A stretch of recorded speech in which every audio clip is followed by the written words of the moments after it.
be afraid to scream and shout. 'Cause when we dance to the music, you know that's what it's all about. Yeah, yeah. Hey, girl, shake that body. Shake it to the left and to the right. Yeah, girl, shake that body. We're gonna shake it all night. We're going down to the nightclub in my stretch SUV. 'Cause you know, girl, when we're dancing, there's no place I'd rather be. Yeah, yeah.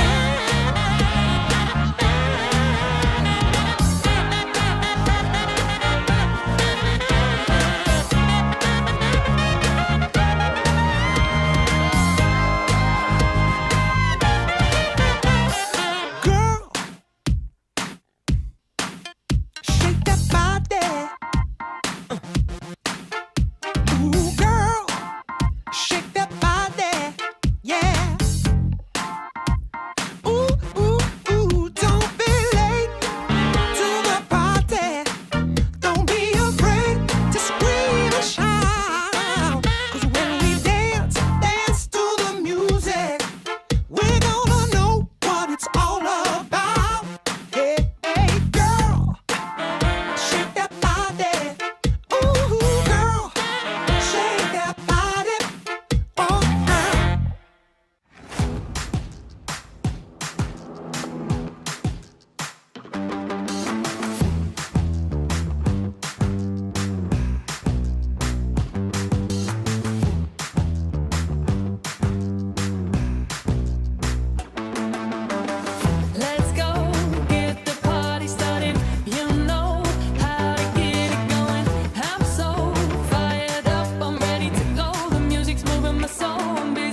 she sees in me. Ooh, I've been drinking too much, staying out all night. I can't remember my left from my right. I'm kinda blurry from my head to my toes. It might seem like nothing, but there's one thing I know. I got the prettiest little girl. She's as pretty as can be. But what I don't understand is what she sees in me. Oh yeah, yeah.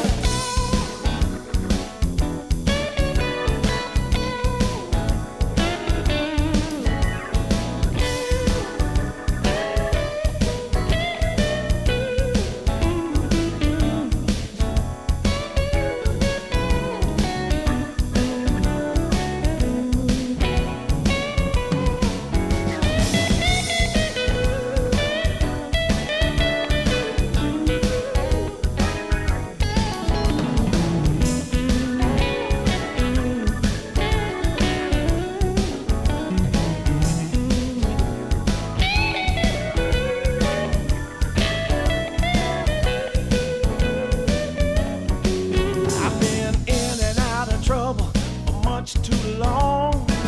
I can't remember the words to this song. I thank the Lord as I'm crawling out of bed. It's another day that I'm not dead. I got the prettiest little girl. You know she looks so fine. I don't know what she sees in me, but I sure am glad she's mine. Whoa, no.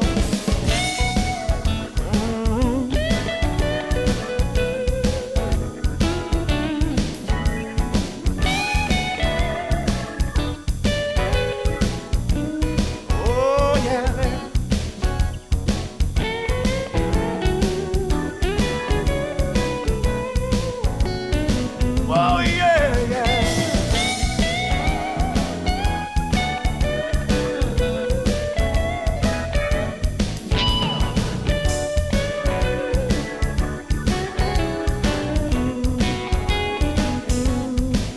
I got the prettiest little girl. So I'm glad she's mine. Hey.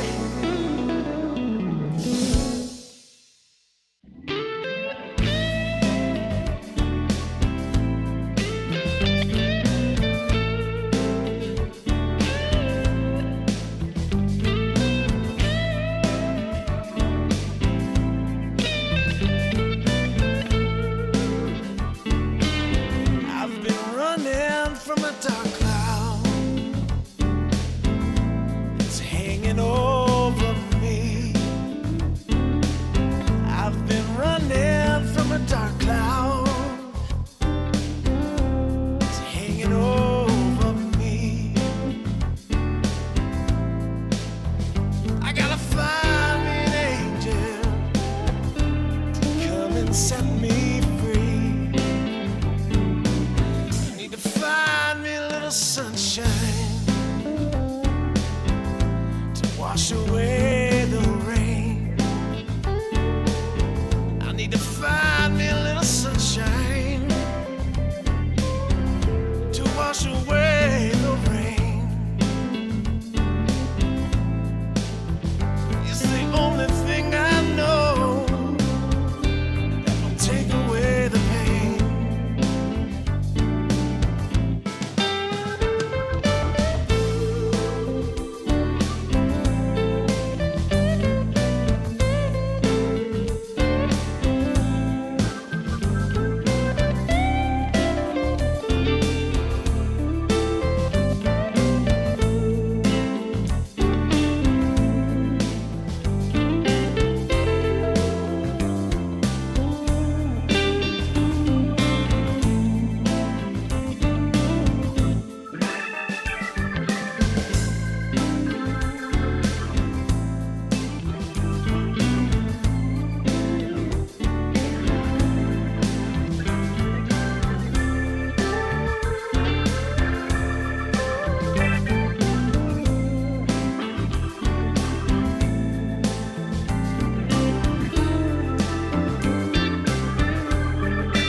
Take away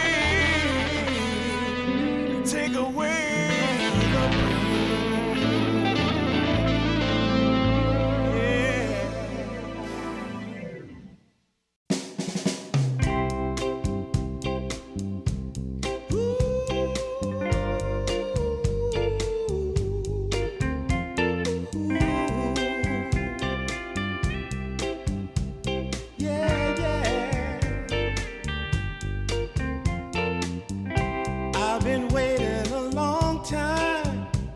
just longing for a glance from you, yeah. A chance to look in those big brown eyes. No telling what my heart would do, hey. When we met, I sure knew it felt as good as it could be. In that moment, though it felt so good, I wondered why you noticed me. If you gave me just a little time, it would sure ease my troubled mind. Don't tell me that you don't feel the same inside. Don't tell me. These are feelings that I ought to hide. I don't care where you came from, just tell me where you wanna go. If there's a chance to be together, that's all I really need to know. Is it real or make believe that keeps me thinking of you? If you've got time to walk with me, I'll show you how my heart is true. And here I stand, waiting for you. Tell me, baby, what I gotta do. Don't tell me that you don't feel the same inside. Don't tell me.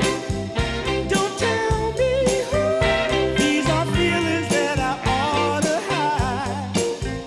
Don't tell me that you don't feel the same inside. Don't tell me. These are feelings that I ought to hide.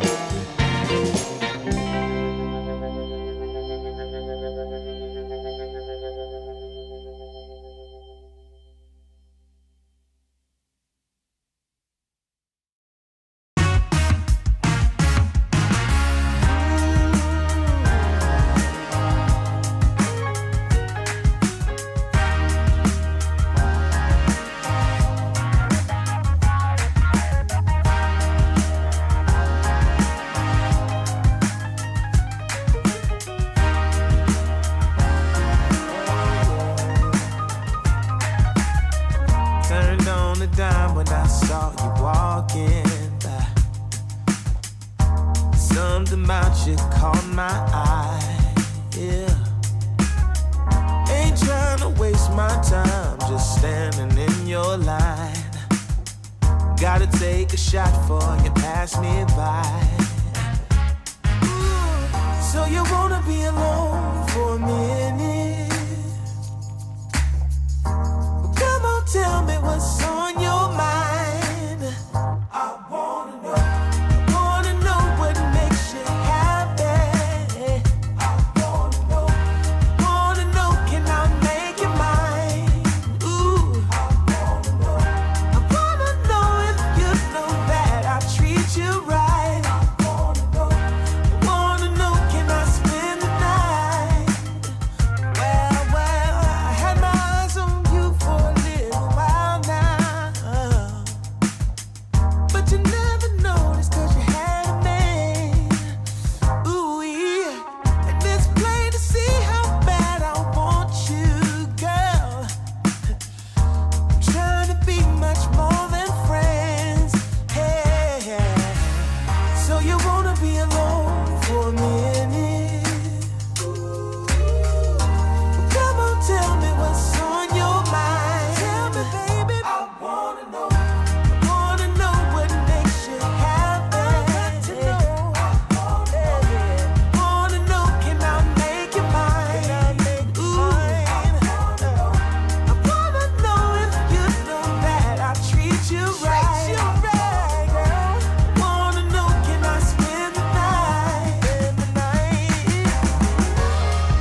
that you love to watch me bleed.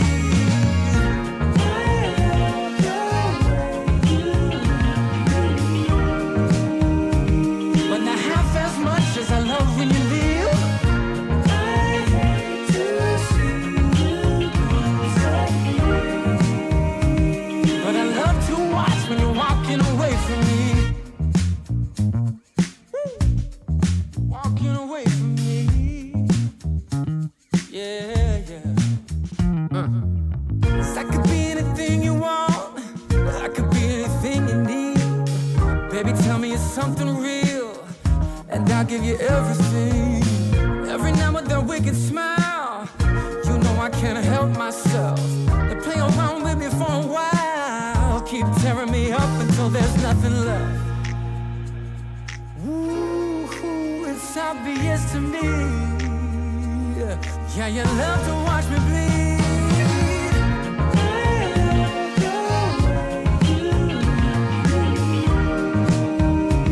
But not half as much as I love when you leave. I hate to see you go, but I love to watch when you're walking away from me. Yeah, yeah.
What is up, everybody? It is the final day of qualifiers here for DreamLeague Season 29, and we've got a pretty fun series to kick things off here in the morning. We've got one slot left here for Western Europe.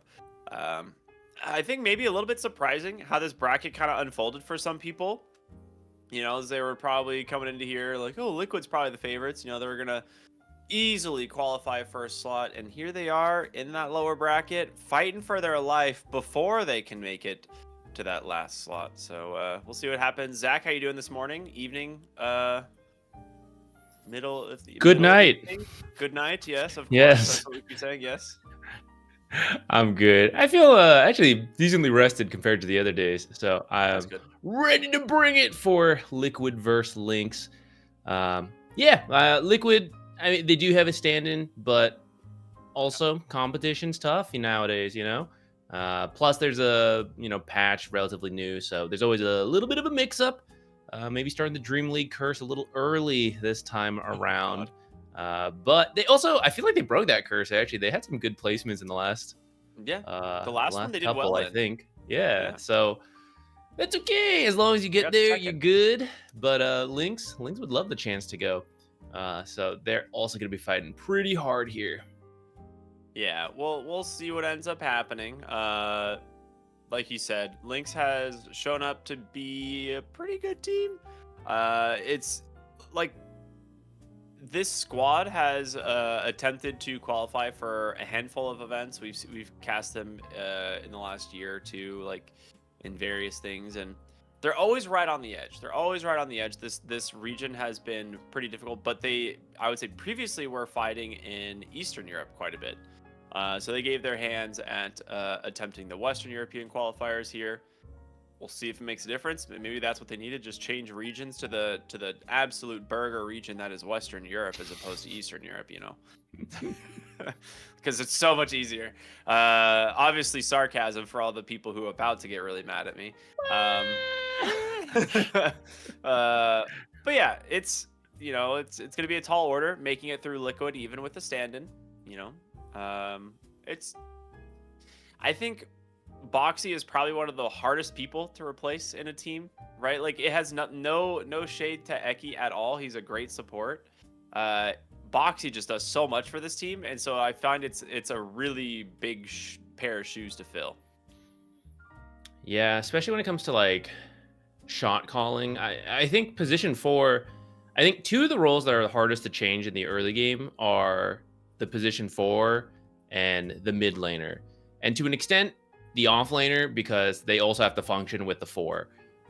These are kind of the ones who set the tempo nowadays. And so having a stand-in, even in like an equally skilled stand-in, just the way you think about the game can be different, the way you communicate, the synergy. I mean, these are your teammates for years. So obviously the synergy is going to be a little different. But just in the Dota sense, when that position 4 maybe doesn't connect in the same rotations to the mid lane, to the side lane, or, the mid laner doing the same thing, like, oh, where's my help with the runes? Or like, what's this? Right? It sets you off. I mean, these are the players who are supposed to be making space early, get the game going for you.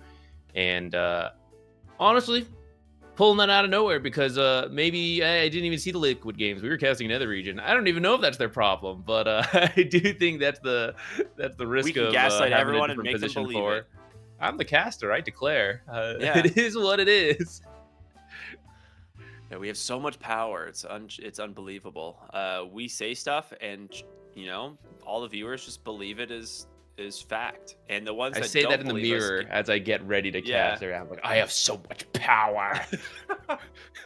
There's gonna be like a handful of people. They're like, I'm pretty sure that's wrong, and then they get gaslit by the rest of chat, and we're fine. So we'll be good. Yeah, it's hard to say what it is that put Liquid here, but I like to believe it's a combination of a lot of things. Dota's so complicated that you can't always just point to one thing directly, but we'll take a look at their drafts and see kind of what they've been kind of up to, if things have been a little bit weird for them. They did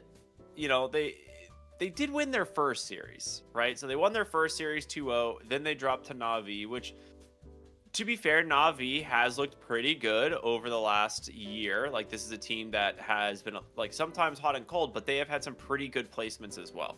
So I don't feel like this is like a team to be like upset that you lost to. I do think it's a little bit surprising, but I don't think this means like, oh god, Liquid's done, No, yeah, I think Na'Vi, they have generally been on the up and up. They had a recent dip, and then they just changed the player, actually. So maybe also going through their own change, hopefully for the better, right? That's why you make the roster switch-ups, which they qualified. So, I mean, looking good, right? Team Lynx, they did lose to Mouse to drop down here, but it was a 3-game series. I believe it was, like, fairly competitive. Then beat Zero Tenacity, which is a pretty decent team. You see them in a lot of these qualifiers. They sometimes actually even make it through. So, as you said, Burger region, right? All the teams are pretty close here, but that makes it fun. That makes it fun for all of us. And as much as I think every Liquid fan wants to see them do well, I also think could be close. It could be fun. Yeah, I don't think it's going to be a stomp by any means. I feel like this is going to be a fairly close series. At least I hope so. I want it to be entertaining. I want it to be an interesting game. I want the drafts to be fun. I've been enjoying the fact that we're seeing new heroes for the first time in a long time. Like, I know I'm not going to get my hopes up, but Ricky did get picked yesterday in South America, because South America is the only region that has ever played this hero in the last decade. But it did get picked, and I believe it won. So, we'll see. Maybe he's back. Let me tell you something, Ricky.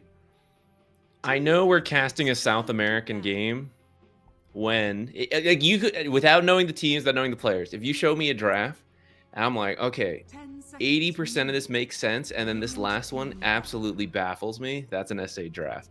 Ricky ain't showing up here, bro. That's That's that 10%. That's like, what is happening with this Ricky pick? What is going on here? Yeah, and I'll be fair, that game, they were up, they had like an Ursa Doom Ricky cores. They were up like 35k and almost lost because they had a Ricky. So, you know, I don't want to preach that, you know, Ricky is even a remotely good hero. I need more buffs on that guy. He sucks. He is one of the worst heroes in the game. So we'll see. I like the bans though. Coming into this one, we've seen Beastmaster first phase picked a ton. Lots of Alchemist, Batrider, Phoenix. The Slark ban, a little bit of a respect ban because Lynx does really like their Slark. But could also just be that Ace. Okay, I was gonna say it could also just be that Ace really wants to first pick his hero and he hates Slark. So yeah, it's exactly what we get. Underlord, the first phase pick here for Team Liquid, very stable laner. The Slark ban now makes a lot more sense. You could respond with like Ursa or some of these other like really strong lane heroes, but let's see what they do. They do go for it. Good start. It's always a little scary to pick Ursa early. I mean, because you do know you're going to get like a good matchup into these offlaners, especially one that doesn't really have much flex like Underlord. You're not worried about him like, oh no, that's a support. What have I done? But there are a lot of supports that make Ursa's life miserable, like Shadow Demon, like Venomancer. A lot of these slows and crowd control heroes that just waste his time, waste Enrage, waste BKB. He does not like that. I think you got to ban some of those out or preemptively pick things that help you deal with it. Because you need your... I mean, you've revealed it. That's your carry Ursa. Can't have him being controlled up throughout this game. And there's also Viper as well, right? Like, if Liquid want to be super dirty, they can just look for a Viper in the mid lane on like 18 pick here. Disgusting. Yeah, and then really make Ursa's life rough. But I agree with you. I think Shadow Demon, Veno, both really straightforward bans that they could go for. They did get rid of the Pango and the Hoodwink, which make a lot of sense. Pango has looked incredibly strong once again. We talked about this yesterday. I was a little upset about it. This hero has always been good. Okay, they will steal the Venomancer. Very smart, actually. And go for the Muerta ban, which is a hero that Ursa definitely struggles with in the carry roles. I still think Shadow Demon's pretty good here. You can get the Shard to cleanse a lot of what Venomancer likes to apply. The Disruption and the Ultimate are both very good versus Ursa. And the lane's not too bad either. Like, you disrupt someone, Pit, Firestorm, all that. It's pretty good. Lion does provide the control that Ursa... Whoa, the superior bear, perhaps. Lion does provide a lot of control for the Ursa, a lot of burst for us, which we hear like Venomancer. And then the Lone Druid, something that... this guy goes through an essay of changes every time there's a huge patch. Everyone's confused, and then it takes some time for it to be figured out. Mickey is one of the people that I've seen start to pick it, and it has looked pretty good. It looks kind of similar to, like, the idea is the same as old Lone Druid. You know, the bear is strong, very tempo gameplay typically, but the exact build, the levels, right? Like, that's the stuff that you need the Lone Druid spammers to figure out first before the pros can, like, or like they also need time to figure it out. I'm like trying to read through what changes have happened. He actually didn't really change at all in 7.41 because no one had really figured him out in 7.4 still. Which I find to be very funny. Yeah, part of it is that he lost the facets earlier than the others, so he didn't really get changed because everyone else kind of got dragged down in theory by losing their facets as well. If you haven't seen Lone Druid in a while, I would say the big difference is the fact that the bear, it's like the innate ability essentially. So you don't need to level it up. There's now this Entangle, I think it's called. The root ability can be manually cast. So the lane has a bit more.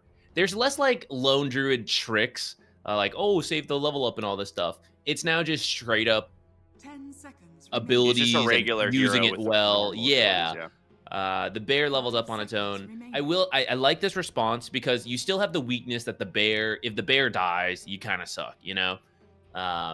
Slardar, Ringmaster, these are good heroes for dealing with the bear. You got the negative armor to combo with the Ursa, get that bear killed off.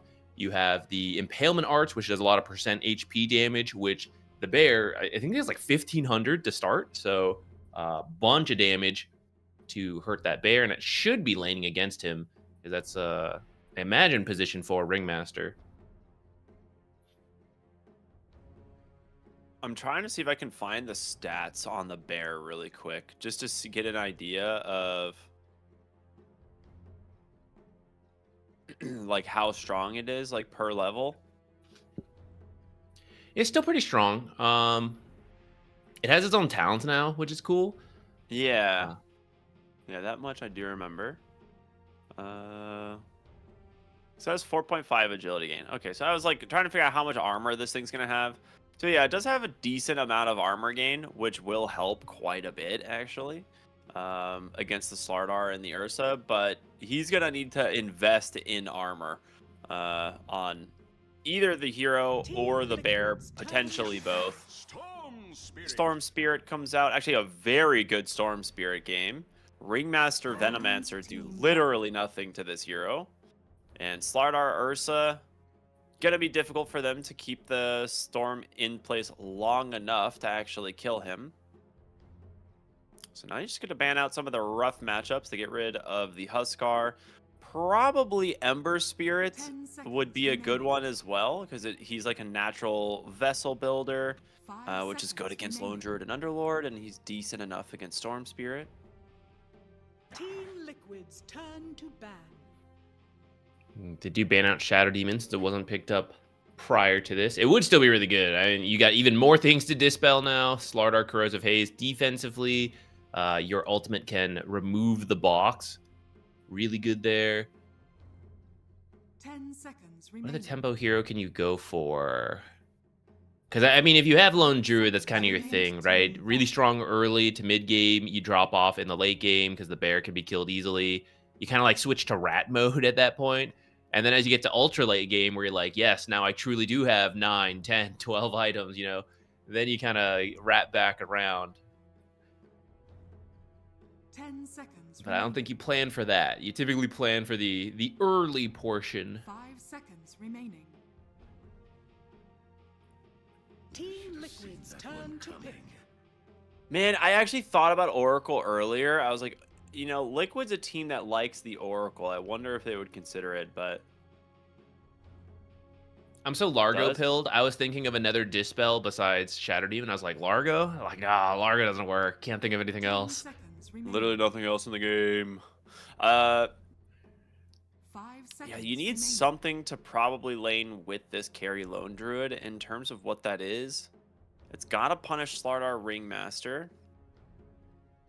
And Oracle would have been pretty good at that. Would have been a good, decent job at, you know, dealing with the Impalement Arts, keeping the bear topped off. You could look for something like a Disruptor. It is very annoying against these heroes.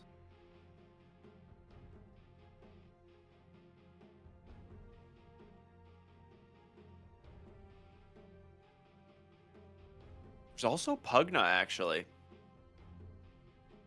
It's a pretty good Pugna game. Radiant team pick. Ah, it is the Largo. Largo pilled. The reason I didn't think it would work is because you can't actually target Escape Act, which is one of the big things you want to address for your team, like before nullifiers and stuff can come out. But it is still good to remove the other things, Corrosive Haze, the Venomancer, some of the abilities can be taken out. And then when you're playing the song, so here, this is not going to have the Ags. This is not offlane Largo. But you can either heal to deal with a lot of the damage. That'd be cool. To deal with a lot of the damage over time. You can also play the speed boost song to not all get slowed, right? You just like run through it. The danger of Largo, though, is although he's relatively tanky as a melee hero, can be killed by Ursa and Slardar pretty quickly if they jump him, and then you just don't get that long-term value. With that said, if they are focusing down the Largo, should mean Lone Druid is free. Underlord could be free. Storm, right? They'll be doing their own damage. Well, we'll see what they want for the mid lane here on Lynx. They do have a couple options, right? Void Spirit, Ember Spirit. Some of the more obvious mid laners that are still left in the pool. You could go for a Viper if you really wanted. I don't think it's actually that bad. I feel like Doom could be kind of sick. A lot of percent HP to deal with the bear. The Doom ult itself is pretty good versus the Largo. You may now select your Oh, heroes. that's kind of cool too, actually. It's gotta The be silence, Velos, right? I imagine. Yeah, okay. The silence is really strong. Storm hates silences. Largo does not like silences. Okay, Largo has the dispel, but there's only so many things you can dispel. Can't dispel yourself if you're silenced, of course. And then you have to choose between, like, okay, do I save my Storm? Oh, Lion got silenced. We need the control. The bear can't actually Savage Roar. You can do a trick where, like, oh, one is controlled, let me roar from the other. But if it's silenced, it actually will not do the Savage Roar. So you can just you could silence all of them because the AoE is actually pretty big on this. Projectile speed got faster too. That was one of the recent buffs to it. So it's a little easier to hit this Storm Spirit. I don't know how I feel about Death Prophet, but we will see.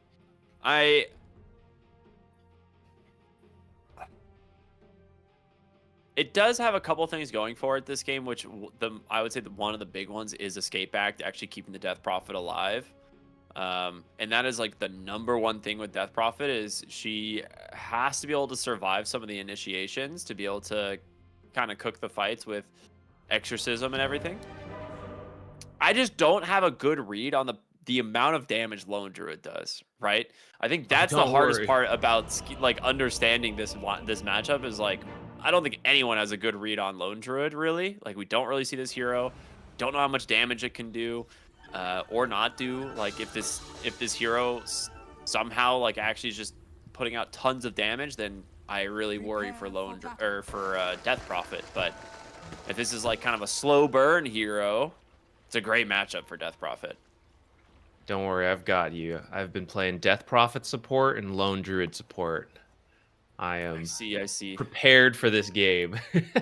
I mean, historically, Death Prophet's always been good into Lone Druid because you just siphon the bear, right? It's just got an enormous health pool, and Siphon just gives you so much to work with. This poor bear. Not off to a great start on the bear. Don't worry, he's got the health to spare. It's fine. He's starting with 1,600 health on that bear. They gave him a bunch of iron branches. Man, a lot of people are doing this lately. The smoke now going to the Twin Gate, 30 seconds and then left. Storm and Lone Druid broke off from it, which is interesting. Eki, Ace, and Tofu. What is this wraparound? Are they going for the first blood? I mean, if you ain't, Oh, yeah, Tofu. This is where you type good luck, have fun as you breach the area they might be. dude, that's amazing. Oh, he's typing, get him. I mean, this is a kill on target QBFY side if he is steps down. early, right?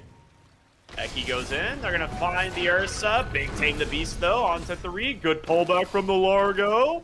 Blood grenade is out. The chase to under the tower. They cannot go any further. But message received by the Ursa. Yeah, he's gonna have to run home. Oh, So they Cracker. should be- Oh, God. Oh, what a That's stun done. from the fog. He's going to get a good gale. They get to tame the beast, but it gets dispelled, of course, thanks to... Ursa's back. Yeah, thanks to Tofu. But yeah, Ursa comes back in, snipes the kill. They get a trade.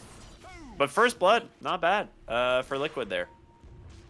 Now, do you actually just stay down here? Never mind. Okay, Largo's going top. Because I was thinking, like, of all the heroes you could leave alone, Lone Druid actually is potentially one of them if you forced a tri-lane. But QBFY has gone up, so Tofu's going to match that. This is a lane you got to be careful of. When you use Entangle, you got the roots from Lone Druid. You're going to have the Catchy Lick and Frog Stomp from Largo. The damage potential is certainly there. And I think putting extra attention in this lane would be good because Slardar is the only real playmaker for his team. Eki gonna fall here, cannot get away from the Venomous Gale. Slardar's the only real playmaker. Everyone else is like sitting behind the Death Prophet when she uses Exorcism, which is sort of like making plays happen. Excuse me, but you really want that Blink Dagger at a good time on Slardar. So if they can slow him down, feel like the rest of Lynx's heroes, even if they're doing well, will feel a little lost.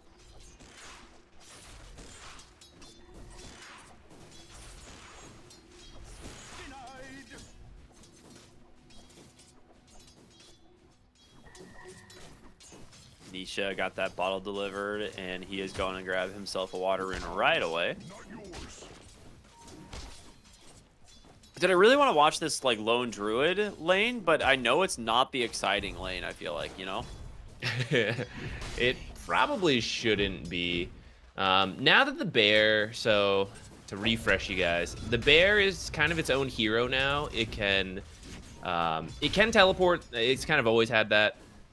You can just run it home, bring it back. You have the resummon still. So there's a lot of things you can do that will keep the bear alive, along with the new ability, sort of new, Spirit Link. It's like officially tied in and everything. Gives you a lot of movement speed and shared lifesteal, so there are just different tricks you can do to keep the bear healthy, or it just runs home faster, if not TP home into recall.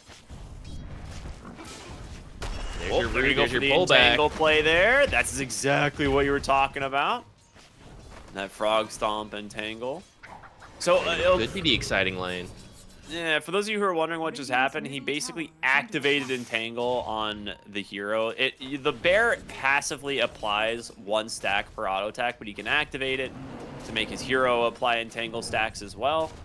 And then, you know, at 5 stacks, you actually root the target, but you can actually kind of perma-root people with enough attack speed.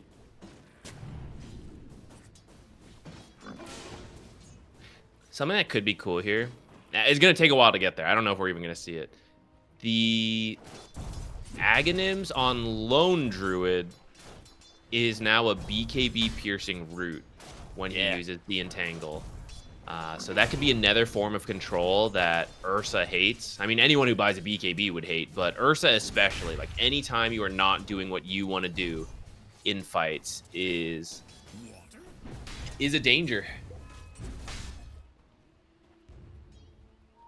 Mid lane, they've got their eyes on Nisha. I mean, he had to jungle a little bit. This matchup for his Death Prophet, not super fun, and it looks like they are just going to look to dive him underneath the tower, and they should have more than enough damage. They do, absolutely. Mellow grabbing the first kill in this mid lane.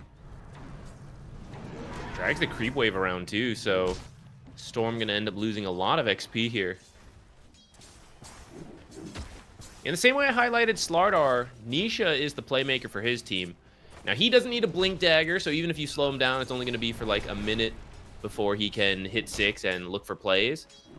But still, if he's having a bad time and feels like he needs to jungle more than he can zip around, kind of depending on the Lion, who is not going to have his Blink, it's not always the easiest to find anything.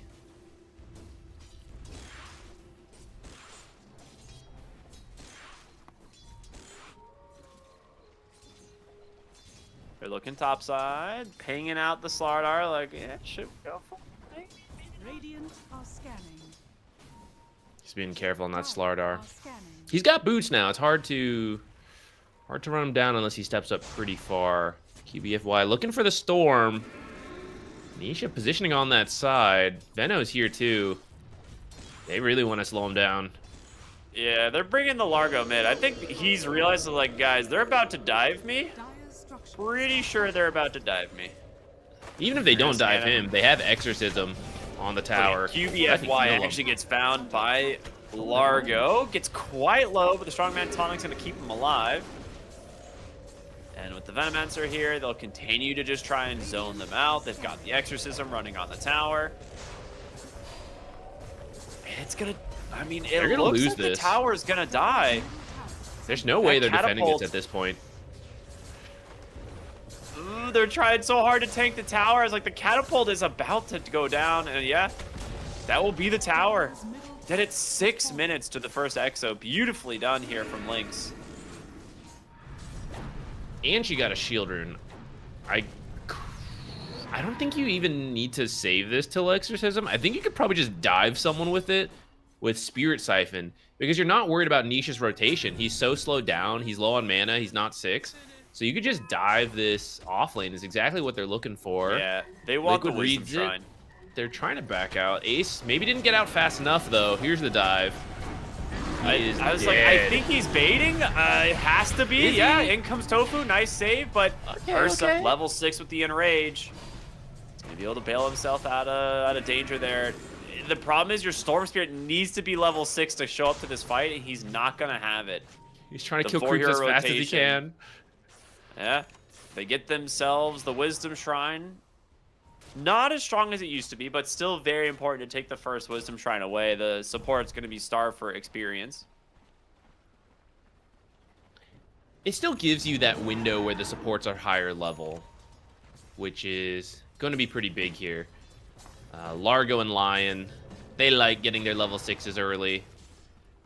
So does Venomancer. I think Ringmasters you can somewhat do without in this game, but you'd like that as well. And you're going to have it because you did get both Wisdom Shrines. Looking for the Ursa again. Few seconds to Enrage. They should have a lot of damage. The Hex, the follow-up, they got him. Beautifully done. All right, punishing the Ursa for his positioning in that lane.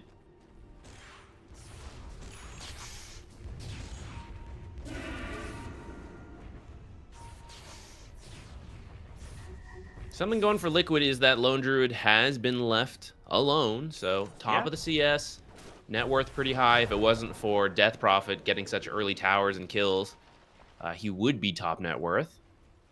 Opting for Diffusal this game. So I'm still unsure what the the best build for Lone Druid is, and I think it's actually kind of flexible nowadays. Wasn't sure if we'd see like the Maelstrom. I believe that's a build he did before, more farming speed on that one. The Diffusal implies he wants to fight a lot more early on. You can stick that on the bear, and now you'll have the slow to help you set up your roots, burn everyone's mana. And it kind of makes sense when you look at this Lynx lineup. The Death Prophet obviously wants to push down towers pretty quickly with the ult. So these fights are coming. Amplify damage Exorcism here. This might not be one you want to take, but they are smoked over. I think you do gotta respect the Lone Druid here, Actually, though. where's Venomancer? He's holding mid. Okay, they know this. The tower's getting very low, but it's up to Eki to hit a really good impale here to try and do this, and he's gonna go for it. They hit the impale, they look for the Slardar, the pull back in, the root. It's gonna be very close, but instead they just collapse onto the back line, and now Mickey's just gonna burn instead. Ursa comes through the Twin Gate. The Exorcism was way too much damage. Oh, they thought, they're like, yeah, we might be able to just fight and kill these other heroes, but no. That EXO was incredibly strong. I don't know why they waited so long, though, because Venomancer wasn't there. They saw him in the mid lane, I'm pretty sure. So it was a 4-on-3, plus the Underlord ult, so you should just send it sooner, I think. By the time he went, Venomancer actually was there and had set up a couple Plague Wards. Then on top of that, the Death Prophet, she did all the damage that fight. Yeah. 4,000 damage out of the Death Prophet. I mean, she hit like both of her Crypt Swarms. She had like 2 Crypt Swarms that were like 4 hero Crypt Swarms, plus the full Exorcism and Spirit Siphons. Like, that was like a dream fight. They turned the corner and they were trying to get to her, but it just ends up, you know, they turn the corner and they run into a Slardar instead. And they're like, well, that's who we have to go on, I guess. Stupendous. Absolutely brutal fight there for Liquid. Ends up being a big win for the Death Prophet, who's having a great game. Gets another rune for it, too. Regen rune. Storm. Having a sad time. They put the pressure on him, counterpick him, put the pressure on him, and the recovery is usually, okay, can I find rotations with runes? And I don't believe he's gotten any. No, outside like the water and the bounties. No power runes for him.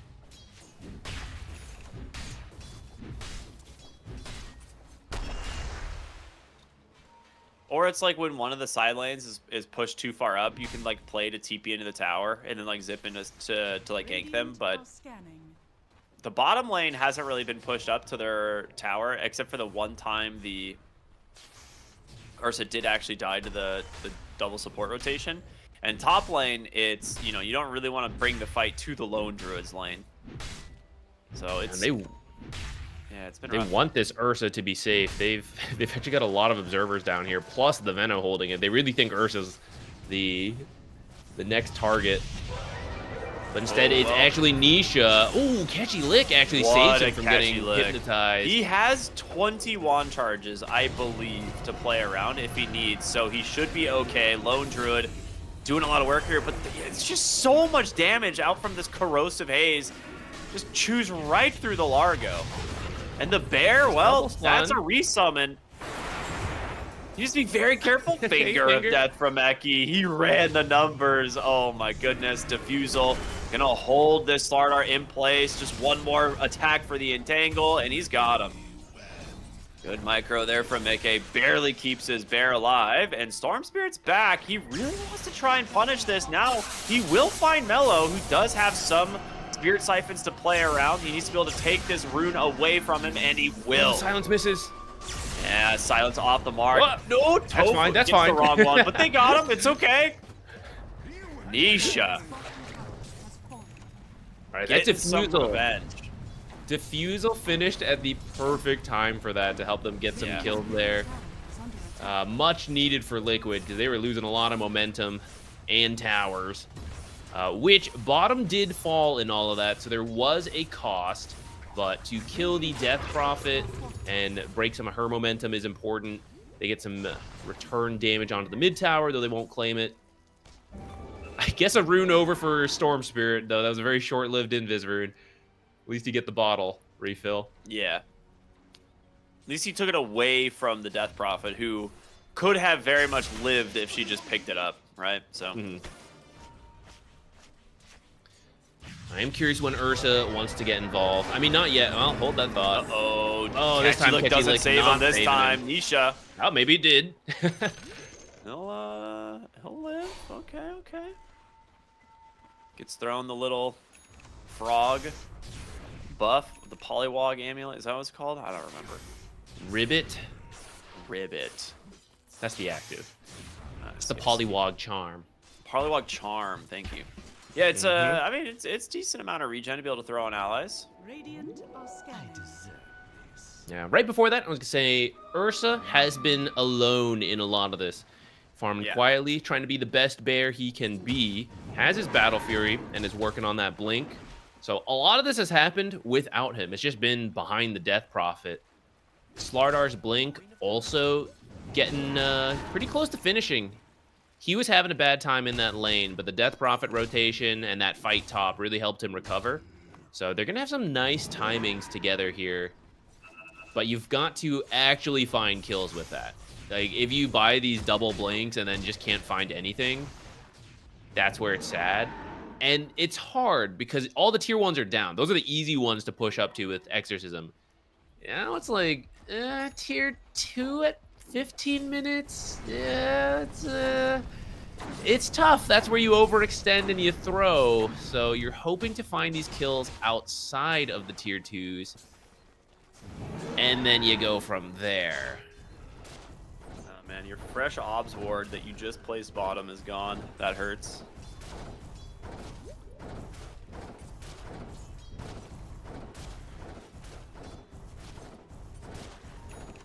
Overall, I'm looking at the Lone Druid, the Maelstrom. So here's the thing about that I was curious about is if this hero was going to be like stacking items on the bear or stacking items on the hero. And my theory was it was going to kind of go back to Dota 1 where you stack the hero instead of the bear. And that seems to be what Mickey is doing. So he's going to be building himself a Maelstrom, which this is like one of the classic farming items for Lone Druid. Especially with the increased projectile speed. Like that little bit of projectile speed does help with, you know, getting your Maelstrom procs. Dire are scanning. I've seen a bit of both. I like this idea, though, because some of those picks we talked about, they're countering the bear itself because of its high health and low armor. But now, maybe the bear's just bait. And I do think that the Spirit Link, it's a lot of shared lifesteal. So if Mickey is putting all the damage onto the Lone Druid itself, and he's doing damage while they're trying to kill the bear's actually tankier in a sense, even though the items aren't going on the bear. It's just healing so much.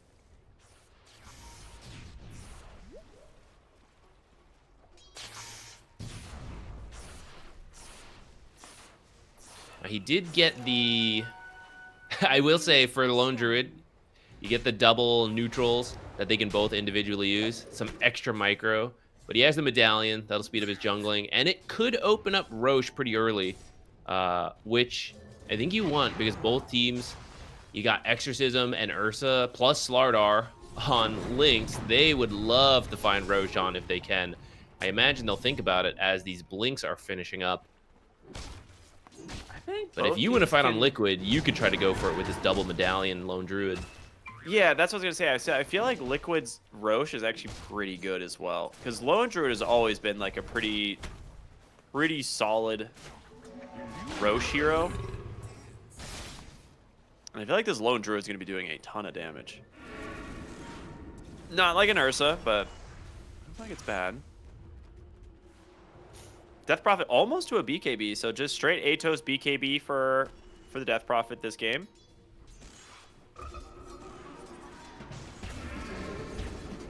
All right, here's the smoke up. They're gonna grab the rune. Unlucky. They're gonna go try to fight top rune. Storm Spirit Illusion's gonna deny it. Ooh. Death Prophet ended up walking into QBFY, so they know that the rest of the team is smoked there, but they probably knew this was coming anyways. They know the potential for the early Roche, and they don't seem too bothered by it. They are not rotating anyone over. They're just trying to push in top, push mid in a little bit until they hit their own item timings, and they'll defend their towers. Who A little bit of paused? lag, perhaps. Oh, okay. Probably the team that's DC'd. Yeah, there we go. Okay. All right. Well, they will have the Aegis for the Ursa. Like you said, they didn't seem like interested in really contesting on the side of Liquid. I thought they might try to do something with Eki because he got like his Blink Dagger and maybe he'll go for like a steal, but it's a scary place to go into that pit. It's tough too. Venomancer is going to be set up right in the Exorcism. I also think, so Underlord typically likes team fights, and to an extent still does, but he has actually built Atos and is going for the Ags. So I believe their take is for this upcoming window, Lynx clearly wants to group up and force down fights and objectives. So Liquid, and I think I saw Mickey draw 3 lines on the map, which I believe is avoid them, push any lane they are not in, and eventually you find this pick off with the Blink line, with the Storm Spirit. You can bring the Underlord in, and you're just trying to find these pick-offs, get through this strong timing of Lynx. They don't have a huge gold lead, right? This is just naturally when their heroes are fairly strong. You can just drag this out. I actually see Mickey has the Ags queued up next on the Mjolnir, after the Mjolnir is done. I'm actually kind of interested if he will pass it over to the Bear, because that makes creep cutting extremely annoying when the Bear has Mjolnir and the Ags. And you can just pass those items back. Like, as you get into a team fight, you just give it back to the Lone Druid if that's what he wants. Yeah, he's actually done it. He passed both items over to the Bear now. Yeah. That's cool. I wonder what the math is of, like, the hero has the items to start, then you give it to the Bear. Lion turning the corner here, gets found. Eki can't really do much about it. Did tank the gank for Nisha, though, as they were about to make the gank to him.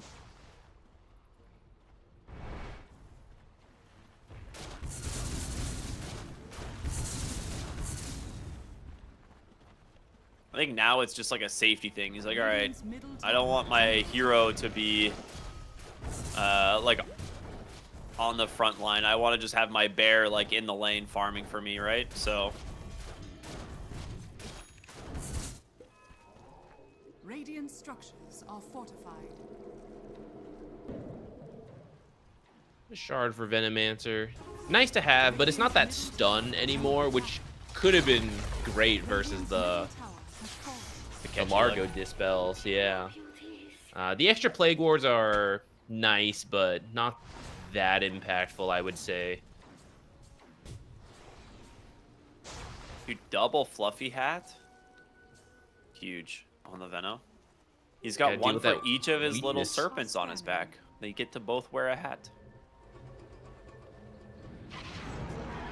Nisha's Oh, just they know invis. Nisha's here.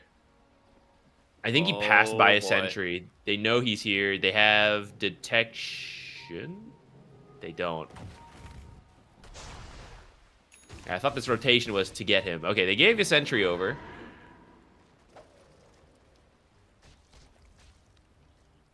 He is playing with fire right now. That is such a dangerous place to be.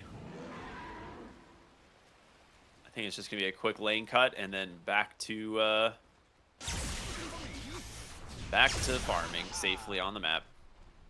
So this first Aegis, we haven't really seen much done with it. Again, it's kind of just a farming Aegis to get to your BKBs on the Ursa. I think you has do it need to now? do something with it. They just Yeah. finished the BKB though on Ursa. And I believe that's what they were waiting for. They have about a minute and a half left on this Aegis. Because the longer this game goes, it's actually going to be very annoying. You're going to get ratted to hell.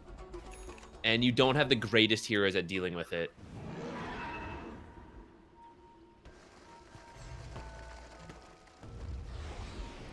Yeah, I completely agree. And the smoke. Connecting her in the mid lane. They're going to look for the Largo. He's hiding pretty well behind the tower, but there it is. The Blink Crush instantly killing him with the help of the Ursa.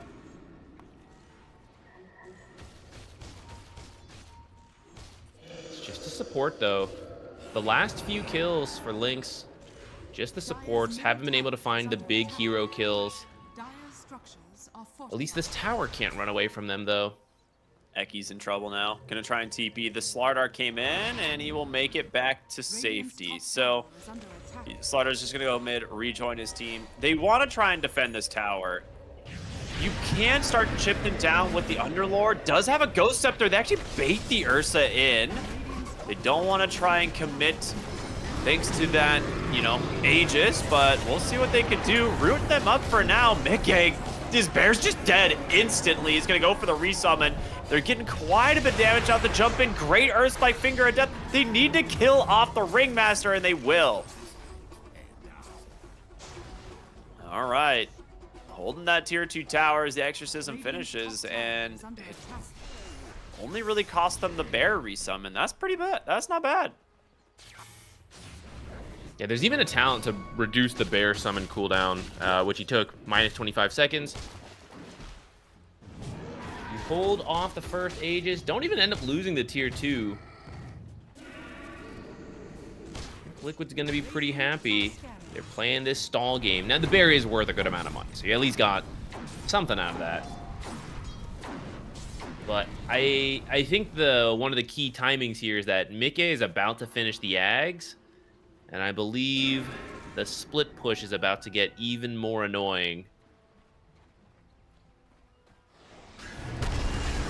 Oh my god. Okay, well. That lion used to exist. And he will exist again soon. He will come back from hell. And back. Hell and back again. He'll go deny Something another rune like and that. die, and then come back, and then go again. Well, he does have the Aghanim Scepter on the Lone Druid now. So, To he's clarify, gonna be it's on the bear, actually. They have different yeah, I was Ags. gonna say it's on the bear, not Lone Druid. I thought he would actually send the bear to their half of the map to do that split pushing, like, pretty quickly. But, I mean, I guess you know they're pushing top, so maybe he just wants to be here. But then you recall the bear.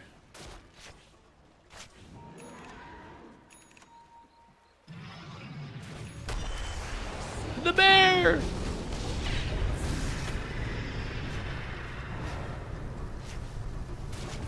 Underlord ult just to protect the bear for now.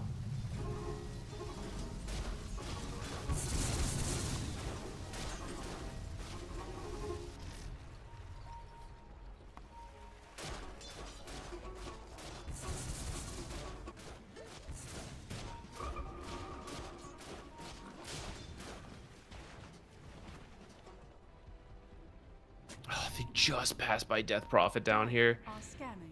Okay, they find her in the end, but she gets the BKB off, plus Exorcism, Atos. She's actually going to kill Eki and TP out of here at this rate. Oh no, are they going to fight Storm too? Disaster for Liquid. This was their own smoke. No Basher quite yet, so Underlord will at least escape. Mickey continuing to farm, and the bear is on the enemy's half of the map, kind of like we were talking about, but that is... They were hoping the enemy team was top after looking for the bear. Now the bear actually going to get killed here. Or will he? Recall's not very instant anymore. Yeah, quick enough though.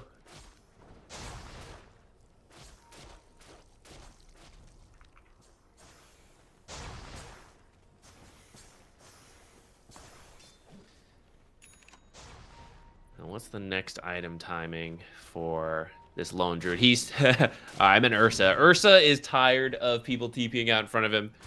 He's gonna go ahead and grab a Basher. Bash Lords between the Slardar and the Ursa as they wait for the next Roche. The gold lead, they have not really been able to force up.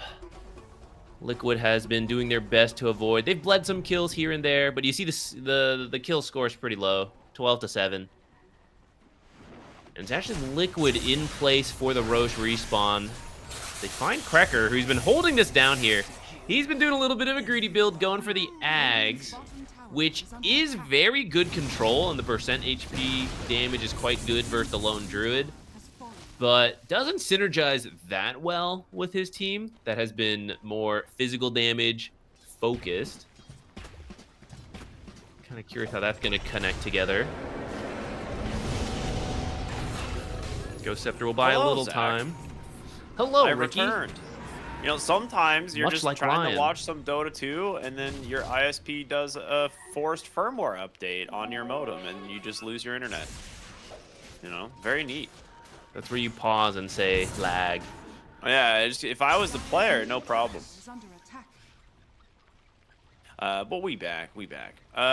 So, hopefully I didn't miss anything too much. Looks like this lone druid's getting pretty strong, actually. I still worry for the bear, though. I'm like, he can have a lot of items. I feel like if he gets blinked on by the Slardar and the Ursa, it dies instantly still. Kind of like what we just saw with Eki. That is true, but I do think they're just playing the ratting game. I think Death Prophet starts to drop off as time goes on. The bear has a Shadow Blade on the way. The ratting is going to be ridiculous. You're going to have to get Boots of Travels on Lynx. You got global rotations on the Underlord. And in a sense, the Lone Druid is a global as well with the Ags, because the bear's somewhere, the hero's another place. And it's not something easy for Lynx to deal with. They secure the second Roche, though. They have the banner. I think it's really important for them to find some big kill and turn it into some high ground damage. Savage Roar. Never See, look at mind. this. He has Look the at Savage this. Roar, Dispel. Okay, that makes sense. Actually, that's a huge pickup for him.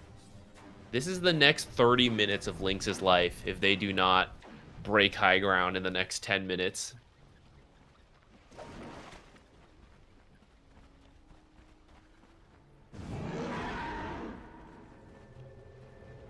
First bash. Okay, nope, doesn't get him. Observe the bear. As all the heroes exit the top lane, Liquid wants to die. They know Lynx is up there. You send the bear in, goes to jungle. He'll eventually cut creep waves. Then the top push is dead. Stealing a Wisdom Shrine. Oh yeah, that's something the bear can do too. He's gonna go kill They the know creep it's wave. here is the thing. It's actually so annoying. They're like, we're gonna get him eventually. But nope. He needs to get the catapults, I think he's realizing. But instead, they actually managed to find a really nice gank onto the starter, but saved by the escape act. He's going to pop the BKB, turn on Tanisha, who does manage to get the zip away for now. Has an amplify damage rune. Would like to use it. the bear does manage to find a kill onto QBFY, so a 1-for-1 trade. And getting Nisha out of danger quite big. That's a win for Liquid. That fight happens on the Radiant half of the map. You trade supports, but it's the Aegis timing for the Ursa. He's going to have about 2.5 minutes left as they regroup with the Ringmaster respawn.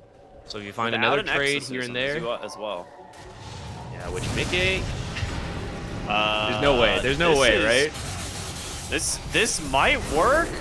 No, he's the Savage Roar. Get him out. No, he does not have it. So bear down. But Exorcism and BKB had to be used, right? She goes home. The Aegis is... There's 1 minute left when they have everything again. I think that's successful. Even as you lose the Lone Druid... Or sorry, the Bear, the Lone Druid is alive. You see he has not left his own half of the map. He's just going from safe jungle to safe jungle. He's resummoned the Bear. By the time Exorcism's up, the Bear cooldown will be up again as well. And the Bear just continues to rat while the hero stays in the back. The economic gain is going up, and if you run into a support instead of Death Prophet, you just kill them. This, okay. I don't want to bring back some PTSD moments, but I'll get there in a moment. As like Mello stuck with nowhere to go. This is all set up from the BKB being triggered earlier. That you mentioned. That, to me, reminded me of the time when Lycan had, like, the Alpha Wolves that just deleted a support, and there was no counter to it, and you're, like, walking around the map, like, no big deal, and then suddenly 2 Invis Wolves instantly kill you, except this time it's just one giant bear. I mean, as we like to say, the bear is the king of the jungle, and it's usually Ursa, but like Lone Druid's got 2 bears, 2 kings. I don't think that's how that usually works, but it's currently working for Liquid. And after you kill the bottom half, and you're like, yeah, there's an Invis bear over there, by the way, be careful, you immediately go send the bear top, and Krekker has to immediately run away. He's like, oh, I don't want to die to Invis bears. Not me, I'm out. Radiant's bottom tower is under Dude, can you imagine how much fun Mickey is having playing the game right now? He doesn't even know he has poor teammates, dude. He's PVM. just doing whatever. He's PVM with the Druid while the bear is out on a hunt. He's looking for snakes. Again, to show who is the king. Uh-oh. He's in trouble now. That bear is dead. That is the nullifier reveal. What's the cooldown on this thing now? 2 minutes? 95 seconds. That's not bad. That's not he too has the bad. talent for it. Yeah. You can't jump the bear together. He has the shard on the Lone Druid shard, which gives the basic dispel to him and the bear. He also has the talents to reduce Savage Roar cooldown and increase the radius. So if you all jump at once, he'll just roar, run away. You have to go one at a time, which is what they did there to kill the bear. But because it took so many heroes to go kill that bear, Liquid just heads bottom, takes Tormentor with some effort. They finish the job. Shard for Lion, not the greatest this game. Probably hoping for the free Largo shard instead.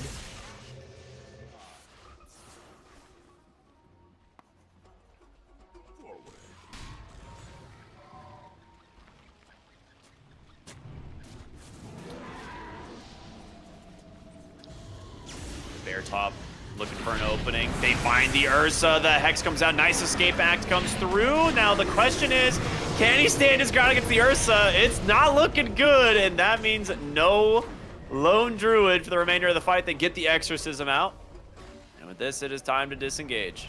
He's 10 seconds for it to come back off cooldown, which, I mean, Liquid, they essentially don't lose anything, right? Like, giving up the bear, it is a decent amount of gold, but that's Exorcism down.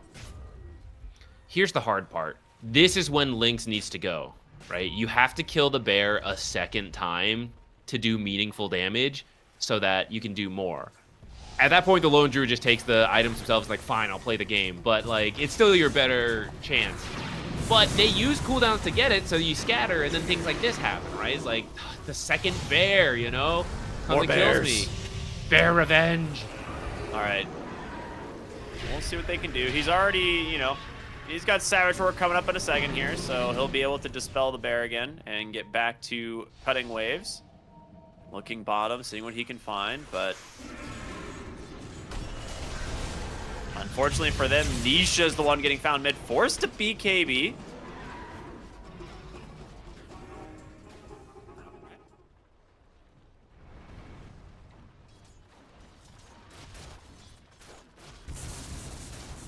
I want a heat map of Lone Druid. Druid versus Bear. Invisibility. The Druid heat map is just the side lanes near his base. And occasionally some like, it's like hot red in those sections and then like yellow in between and absolutely dark on the enemy's half of the map.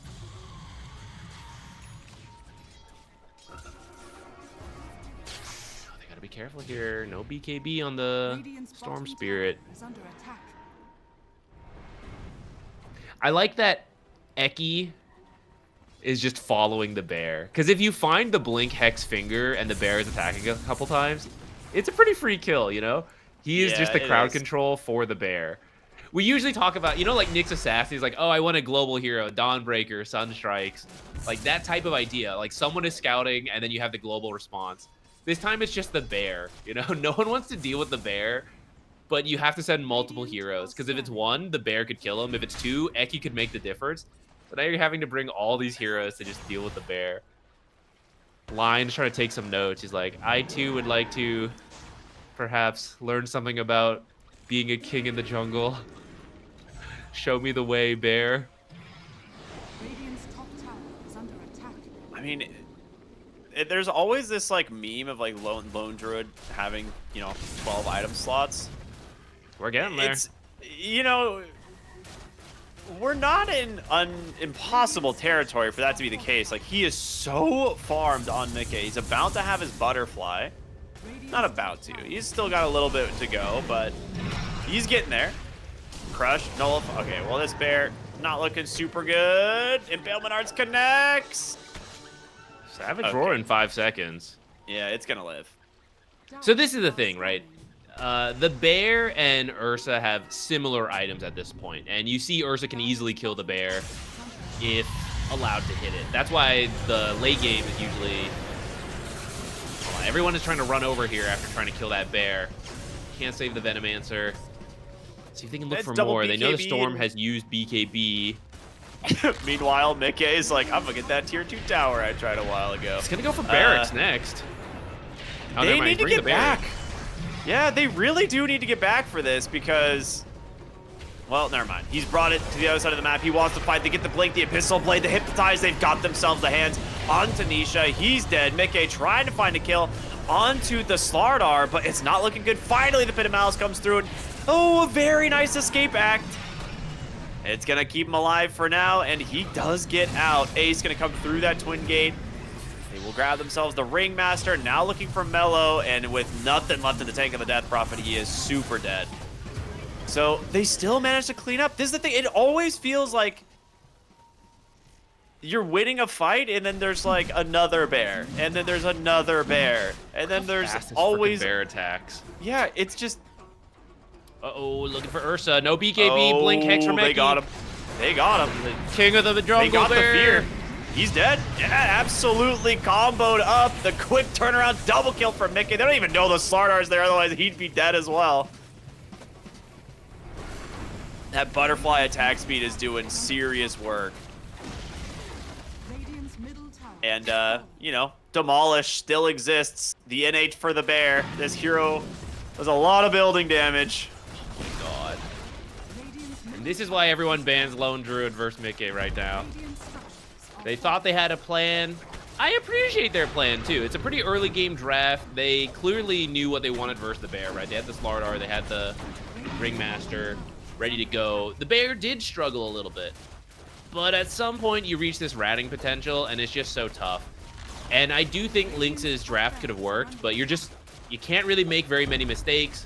It has to be extremely clean execution, because otherwise the game drags on like it has, and the bear just destroys comical. 2 barracks in one go. Which honestly, I thought he wasn't even gonna bring the bear to that fight. I thought he was just gonna rat like I thought he was that. gonna rat too, yeah.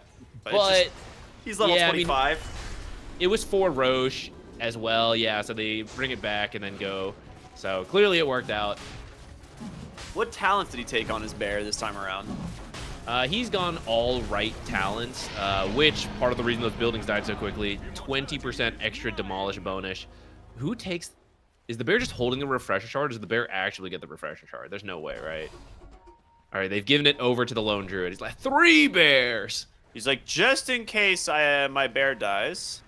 I mean, We honestly, got another one. thinking of the bear. Oh, hold that thought. Uh-oh. Bear Mellow incoming, dual king of the run. jungle. Nice escape back, but the supports, the double fear holds him down, and now the Ursa's in, hexed up. He does get the enrage off, but he's got a long run home, and it's going to be the BKB protecting him for now. A nice BKB out from the Slardar. The the Hypnotize will catch Nisha. He's going to turn his attention, try and chase the Slardar, continue this killing spree as Eki helps lock him down, and Mickey, well, he's just still picking on the supports, you know, and just gets the Ringmaster one more time, just for safe measure here. Bottom tower is I under don't know. I think the bear is doing it. That's an AI bear. Mickey's actually doing no micro. Mickey's just farming his jungle. That's what he's doing.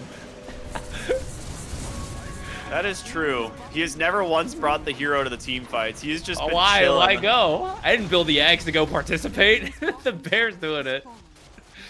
Radiant's bottom barracks are under Oh my goodness, look at this. You would think such a large animal wouldn't be able to move that quickly. It looks painful, honestly. Go for the wraparound. They get a nice initiation, taking down the lion, but that's a costly one. That's going to be GG. The king of the jungle's back, baby. King of the Lone jungle. Druid. He's here to stay. We'll see if that one gets banned next game. My God.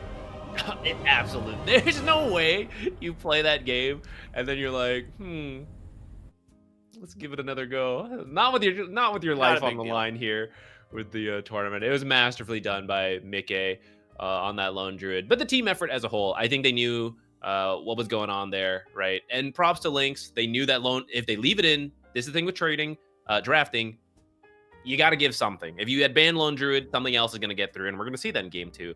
But they know, like, if we leave it in, they're going to grab the lone druid. Here's our plan for it. We're going to try to push fast. It was going well, right? Take all the tier 1s, try to find more. But that's the part that is, like, so tough. Liquid is really good. They knew avoid them, push the other lanes, rat, kill supports, just delay this Aegis. Because I am the king of the jungle, and I'm going to get there with the bears. We're going to rat our way to victory, boys. And that's what they did. Looking at the damage numbers is so funny. He just does 18,000 building damage on the Lone Druid this game. And it's like every other hero is like 2,000 or less, basically. So that's a good sign. Lone Druid might be back, is what I'm noticing. So we'll see if this hero becomes more and more popular.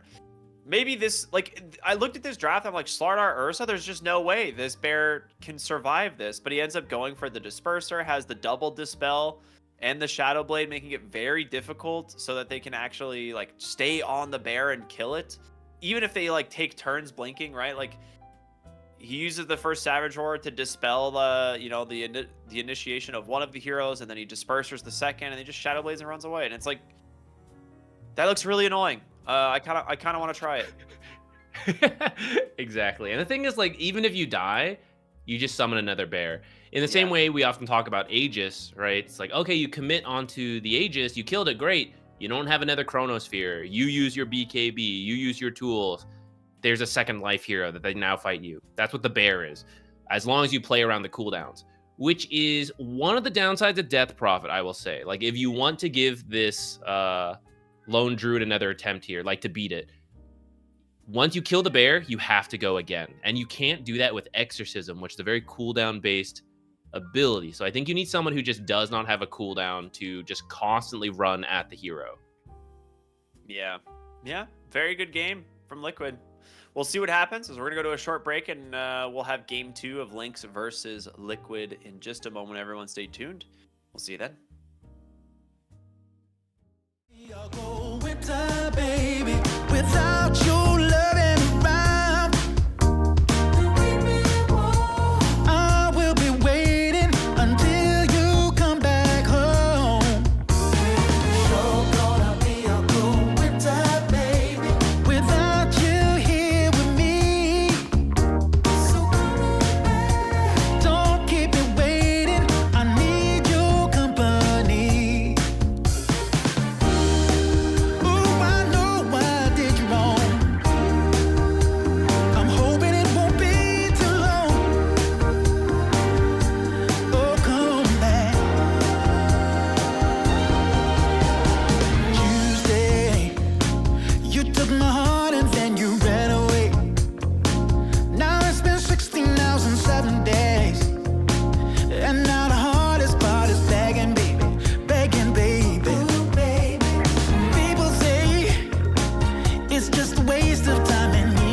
constellation.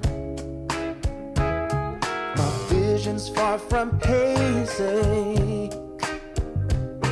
I need no confirmation.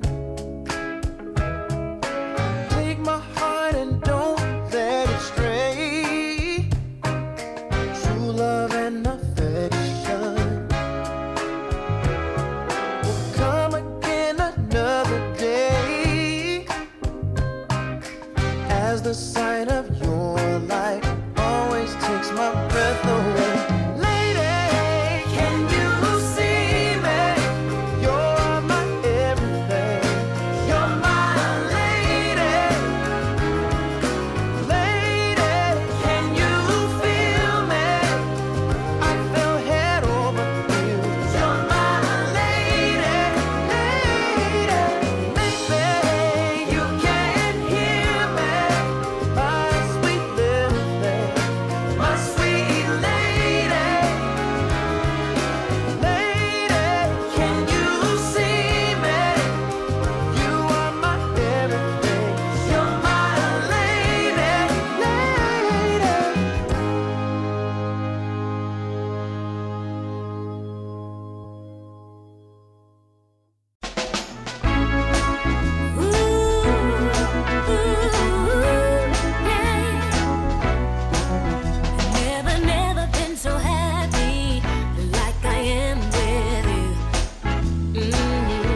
You make me feel so good that I can't believe it's true. Yeah, yeah. I have to pinch myself once every day. Since I heard you say, baby, baby, wanna give you all of my love, give you all of my love, yeah, yeah. You know I feel so lucky just spending time with you, yeah, yeah. Your love shines through me with everything you do. I have to tell myself once every day. I really did hear you say. Since I heard you say, baby, baby, wanna give you all of my love, give you all of my love, yeah. Baby, baby, I wanna give you all of my love, give you all of my love, yeah, yeah. Ooh, yeah, yeah. Ooh, baby, baby, I wanna give you all of my love, baby, yeah, yeah. I wanna give you all of my love, yes I do, yeah. My love, yeah, yeah.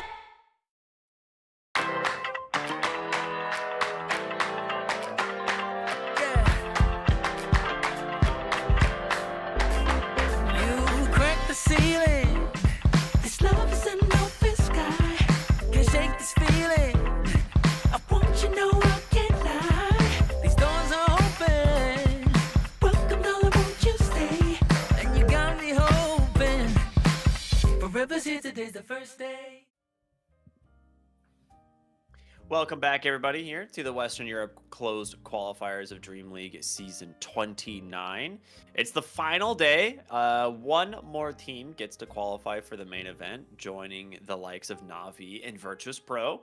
We'll see who it's going to be. If you give Team Liquid Lone Druid, it seems like Team Lone Druid. It seems like it'll be Team Liquid. Could be Team Lone Druid after this. Might as well have been. That dude literally put the whole team on the Bears' back, and it did not seem to break. But the team had to raise the bear first, right? That's They all true. work together. It starts as a little cub. He's got to grow.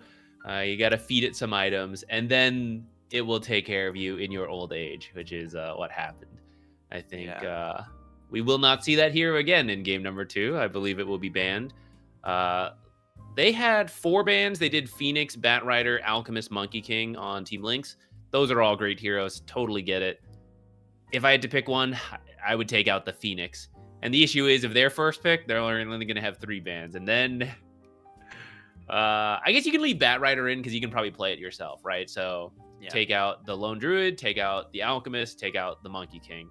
I think those are some pretty scary heroes. We'll see what they decide to do. But I think Lone Druid's got to be in there because Lynxes are no matches for Bear. So, apparently. especially 2 bears. Yeah, I actually don't know what they could have, looking at the game, it really felt like they had a decent plan for trying to address the bear in the mid game. And it just didn't matter. The moment he had Aghanim Scepter and he has the, reduced Summon Bear cooldown, which the Summon Bear cooldown's at 10. The Savage Roar cooldown is at 15, which the Savage Roar cooldown's always been at 15. It used to be -7 seconds. I think it's down to -5. So it's, less OP than it used to be, but it is still a dispel every 15 seconds on a bear that fears you the opposite direction. So it's very good at keeping the bear alive. Yeah, honestly, if they ran back that same draft, I think the only thing I would really say, I mean, some stuff's really hard, right? Like, Liquid predicts a movement, something like that. Like, that's very tough to adjust. But one adjustment would be that after taking all the tier 1s, I feel like there was a period where they were trying to have, Venomancer hold certain areas, and, the team does this move. I think you just have to commit, right? You're going to get ratted to hell. You pick this Death Prophet. When Exorcism goes, you have to get a lot out of it every time. You have to take a tower. You have to take an objective. You have to win that team fight. And I don't think you can try to match the map movements, because that's what they did, right? It's okay, we'll try to have this hero here and bring enough heroes here. You can't have your cake and eat it too, commit to the early 10 push, seconds give remaining. up some of the side maps. If it gets you later, it gets you later. 5 seconds But remaining. you have to try to break the game quickly before the bear is alive. And I do not see the bear band yet. They got one more. Actually, are they first pick? They got two more. I mean, I think Liquid are probably still hoping for Dire something team like ban. the Underlord pick to open, right? They looking at the band specifically, it's Rubik Slark. They want Underlord, right? 10 Like seconds 100%. remaining. That's what they're trying to get here is the Underlord pick on phase 1. 5 seconds remaining. So you either you just give them the Underlord and Ace gets to have another Underlord game, or you look to ban the Lone Druid and they're gonna ban the Lone Druid. So no more of gotta. that. It's gonna be that Underlord opener most likely here for Team Liquid unless they want to really change things up. I don't see why not. You know, we've been talking about the Lone Druid for a while now, but Underlord's a perfectly fine hero and functions in many other drafts. So that's kind of the idea behind this. 5 Interestingly, they seconds changed remaining. they had a Beastmaster ban before. They replaced it with Pango, something Dire that team pick. Lynx does like their Pango quite a lot. Curious to see if they'll go with the Beastmaster response perhaps this time instead. It's either Beastmaster or Ursa again, right? Like they went Ursa into the lane and it did well. Like Ursa had a good game until eventually Lone Mhm. Druid was just stronger. Yeah, 10 seconds remaining. I don't And mind running props it back. to Eki, like for actually 5 finding the seconds remaining. Ursa a few different times, like in crucial moments. Like he was getting absolutely destroyed by certain heroes, but I'm a little bit confused on that one. I don't feel like Hoodwink is particularly good against Underlord. The break is seconds nice to remaining. have, but otherwise, yeah, I'm a little 5 surprised. seconds I guess when remaining. everyone comes out of the gate, you can bushwhack all of them. It is something that they just like. I imagine QBFY will be playing it. I see more position 5 Hoodwinks nowadays, but position 4 Hoodwink is very safe, very stable.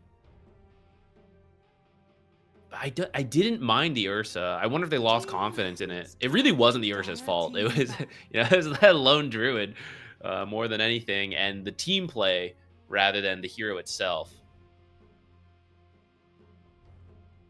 Oh, you've lost your chance for it. There goes the king of the jungle. Do we have another 10 bear hero? seconds remaining. Brewmaster and Tusk, but it's not the same. 5 seconds remaining. I'd say Tusk is more of a walrus, isn't he? Yeah, you're probably right. Slightly I don't actually know humanoid. any animals. I just play Dota. These are all the animals I know. I just call everything a bear. Do you think that's a very small bear on the bottom there on Dire? That's a what you think fluffy that tail is? bear. A fluffy bear, yes. Top is a furless demon bear.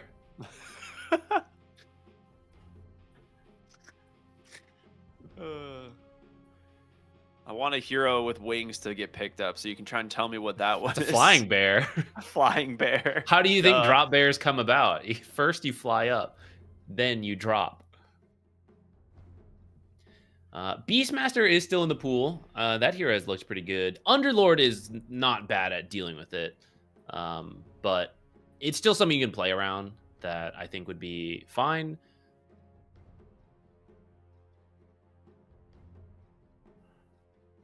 They're trying to decide what they want. There's a lot of time used here for this.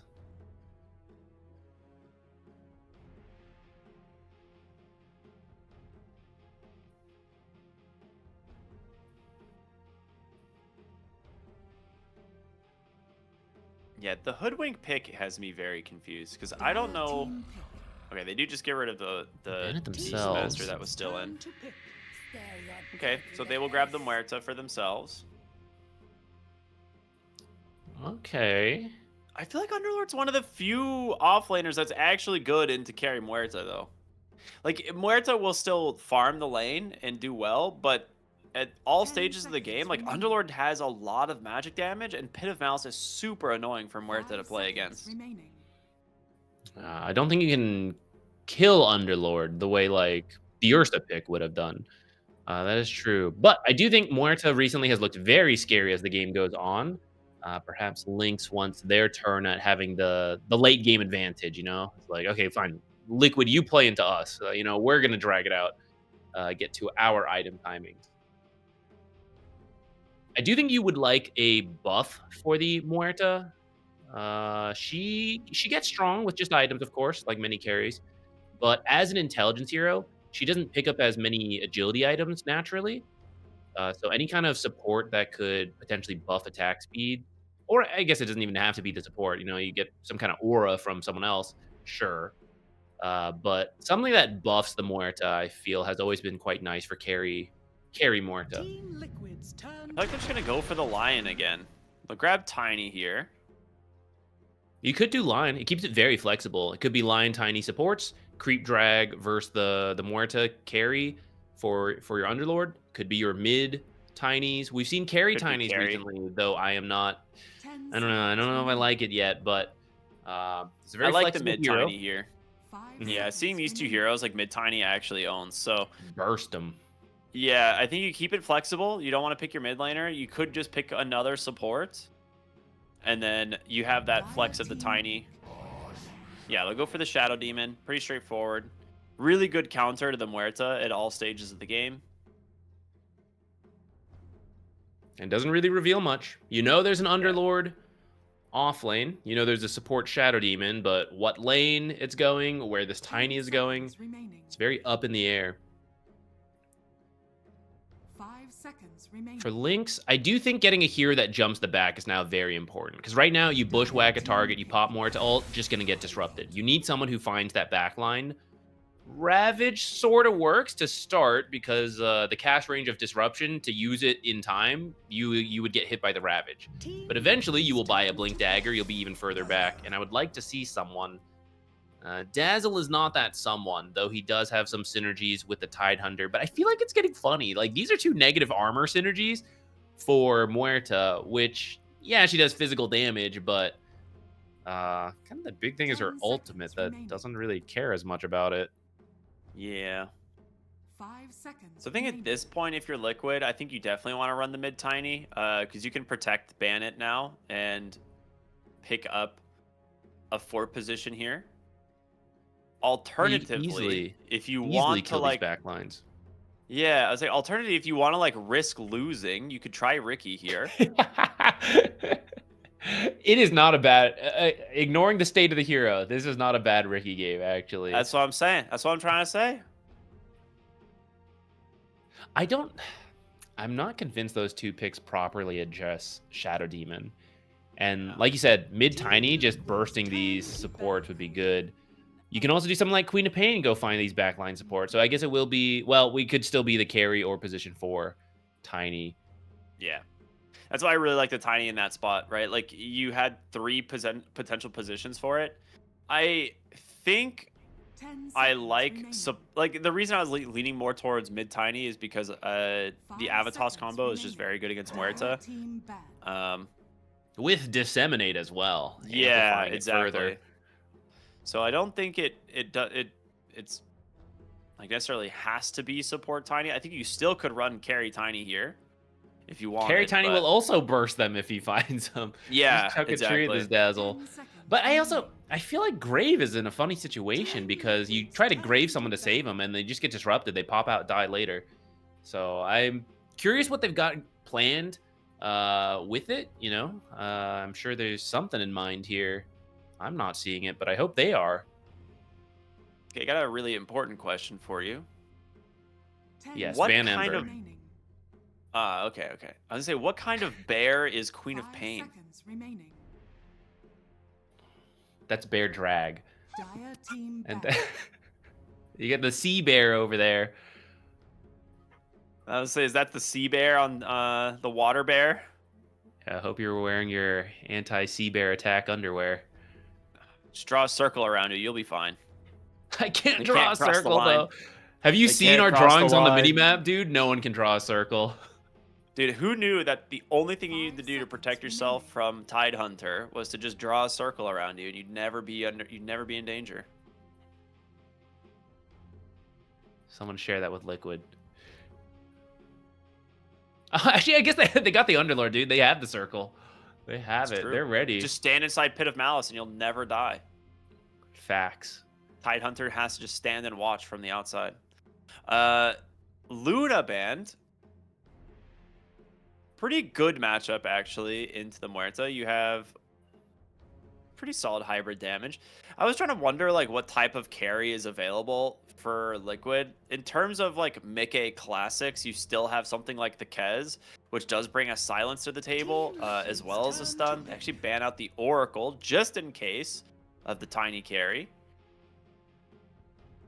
Into the Tide lane, though. That's the big question.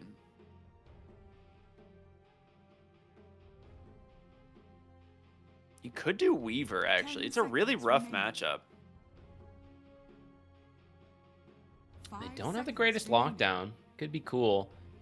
Lynx will have the final pick, so I mean, they're going to grab something. But you need something... A lot of the lockdown mids don't like laning into Queen of Pain. Ember comes to mind, but actually some of the other heroes are annoying for Ember, like the Shadow Demon and Underlord. You might still have to do it, but it's a soft root, which you can pick up a Dispel to deal with. Whoa, Grimstroke. Okay, commit to the tiny carry. Grimstroke, having the silence is not something Tidehunter can dispel. It's not something that Dazzle loves to deal with either, right? You want to get the Grave off suddenly. This Ghost is on you, preventing you from casting any abilities. 5 seconds. The combo, like you ink swell, disseminate whoever wants to go in, like Queen of Pain or Tiny. Pretty sick. Both of their supports are like direct hard counters to carry Muerta. And that's what I really like about these. If Muerta presses ultimate and casts Pierce the Veil, if you disrupt her and she doesn't have BKB, she will die. Like almost instantly to her illusions. They do so much damage. And Grimstroke, if he does decide to go the Aghanims build, can do something very similar. So if you can't pick the Muerta, you can get copies of it at least this game.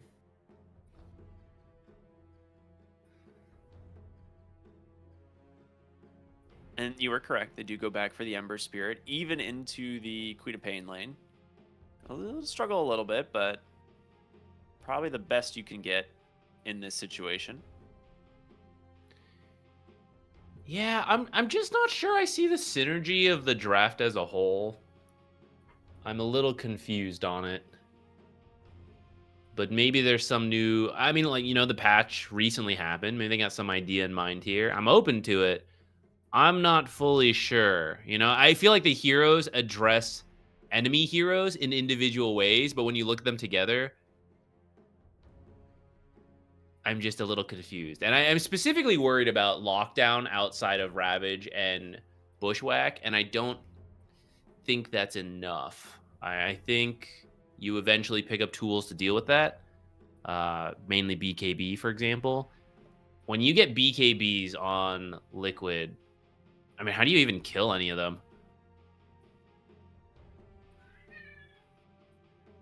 I don't have an answer for that. I really don't. That's a good question. You have to just one-shot them on the Muerta, you know? Yeah, I mean, that's something... That's the thing with Muerta, right? You get late enough in the game, you get the critical strike. You BKB, I'll still do damage to you. Okay, no BKB, delete you with the ult. That is something Muerta always has going for her. Will she get to that point, though?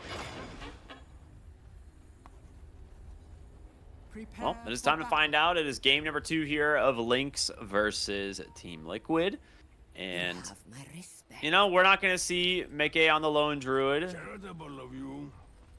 It's a fun treat in game 1, but I think after watching that, I don't think we're going to see Lone Druid for many more games in this event. I think especially once you get to the main event at DreamLeague, all these other teams are going to have their eyes on Lone Druid, and it's going to be a like very contested hero. I don't know if it's going to end up in first phase ban. I don't know how likely it's going to end up being a first pick, first ban hero, but going into like phase 2, I have to imagine Lone Druid's going to be towards the top of the list for a lot of these teams based on just that one game performance.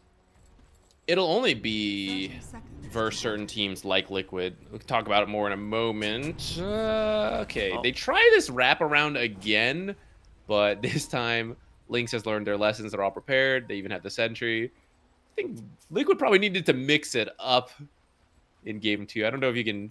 Maybe it's like the big brain play. Is like there's no way they'll think we'll do it a second time. Keep rushing B site, guys. Go, go, go. The battle begins.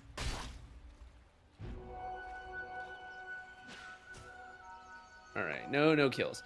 Lone Druid, I want to go back to that.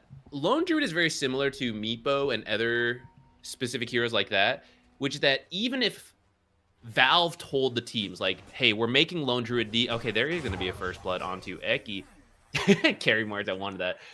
She's like, Even "Fine." if Valve was like, hey, we're going to keep buffing Lone Druid and he will be the most broken hero, only some players can actually do it. I suppose if they were told that, they would spend the time to learn how to do it. More players would get on the bandwagon. But that's the thing. Without the communication, it's like, is he broken? Do I spend the time to learn a very specific hero who has a lot of unique micro to get the value out of him? People won't, not everyone will do it, essentially. And so you'll have to first ban Lone Druid versus teams that can do it.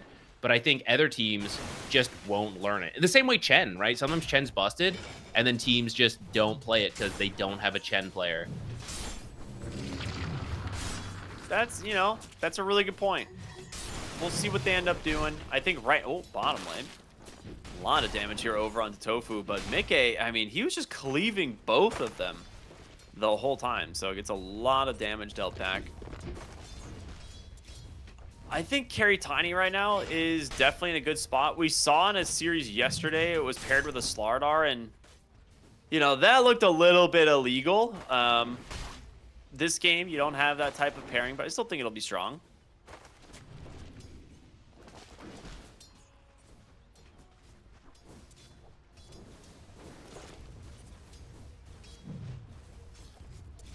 Nice little drag tree line there. Radiant's courier has been killed.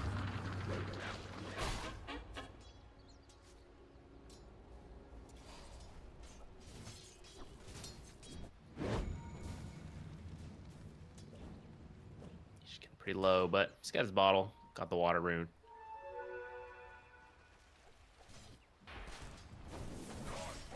I'm interested to see the Grimstroke. Didn't talk as much about it, but this hero's not been meta for a while. They gave his innate Ink Trail kill attempt here, perhaps, on the Muerta. Maybe just getting some damage in. They're trying to body block for another What root. a body block from Eki, actually. That might That have was done it. sick. Well played. I didn't think they'd have the damage, but apparently so. Eki gonna get Nice denied deny, by dude. Ace. Krekker gonna be a little sad about that one. Takes a couple shots from the really strong Underlord as well as a result of all that bonus damage he's sitting on.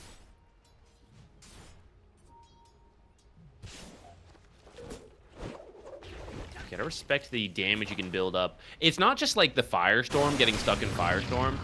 The longer you are against a Shadow Demon, he builds up those Menace stacks. It got nerfed a little bit, but it's still quite strong. We've seen this Underlord Shadow Demon combo before, and it's a surprising amount of kill potential. Radiant are scanning.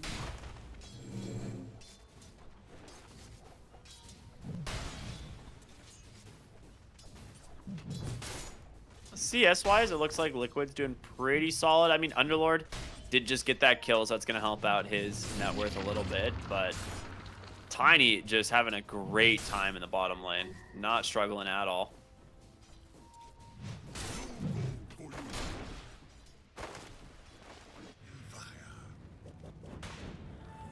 Fighting for the rune. Oh, Nisha, gets it. outclicks. I need Now to help there is a fight at the Eki. top rune. Yeah, Go for the Krekker- deny? Hit the deny! Oh, I thought he would too, but no, it doesn't make it in time. I mean, Krekker's just been bullying the Shadow Demon as this Dazzle. But The goal there, though, was to deny the Ember any runes. right? He can dodge some some Queen of Pain spells. That's why the matchup's kind of good. But you can't dodge everything forever, plus just right clicks coming in. So you do need the bottle charges to stay in the lane long term. He's gonna have to hope the bounty rune doesn't get stolen away.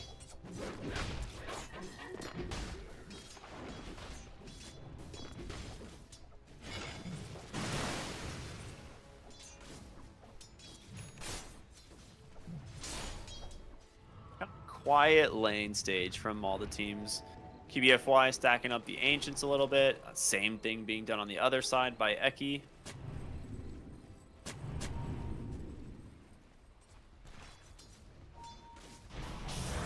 Look for the Muerta here once again. They're going to get the really good disruption. Body blocks in with the illusions. A second latch, but this time don't have the full damage to finish the job. And Ace, well, he's going to be the one to take down here to Krekker. One more auto attack goes the way of... Well, actually, no, Krekker does end up getting it. Very nice.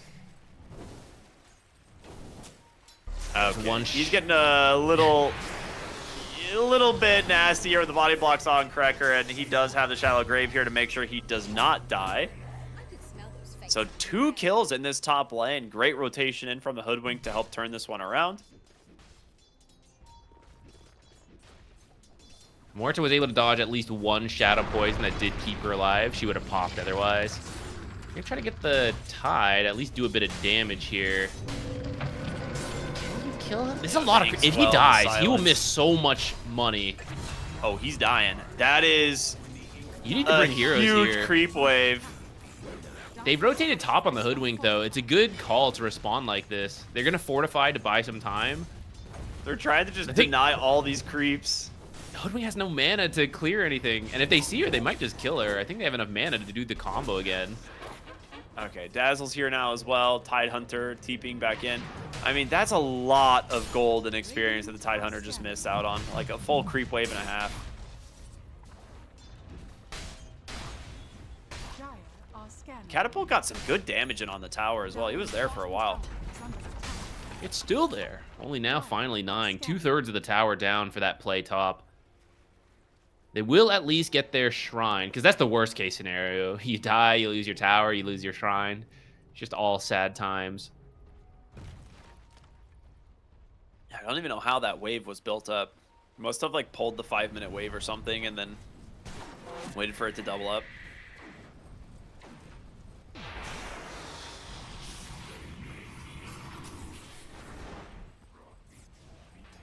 Hello, coming top side, slight chains into the Pierce the Veil. He's gonna drop as much damage as he can before he inevitably dies. There's no real way out of that one.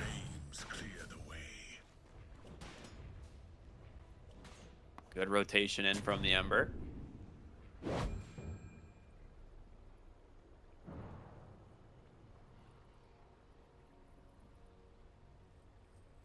Go for another stack into the rune. Liquid needs to make sure they secure these triangle stacks. Eki's pretty underleveled for the amount of time he's had to move over for these rotations. He's died on some of these. Shield rune grab. Oh, Krekker underestimating the damage there from They get the pit. Queen of Pain. They're going to be able to get the chain stuns as well. Looking for Mellow. Does manage to get away. Wait. What? Did he take his Remnant back in by mistake? I think he did. I'm a little confused what happened there, but they do kill the Ember with a big team rotation. To finish that thought, Shadow Demon was pretty low level because he's been doing stacks, but Ace has been getting a lot of solo XP, so he has a 6 to join that fight. Has been killed. And this is the thing with the counter picks, like Ember into Queen of Pain. Ember will still be able to do stuff, of course, but you just make one move like this, Queen of Pain going to a side lane's coming to the Queen of Pain. Get one fight going your way, and then you're good to go.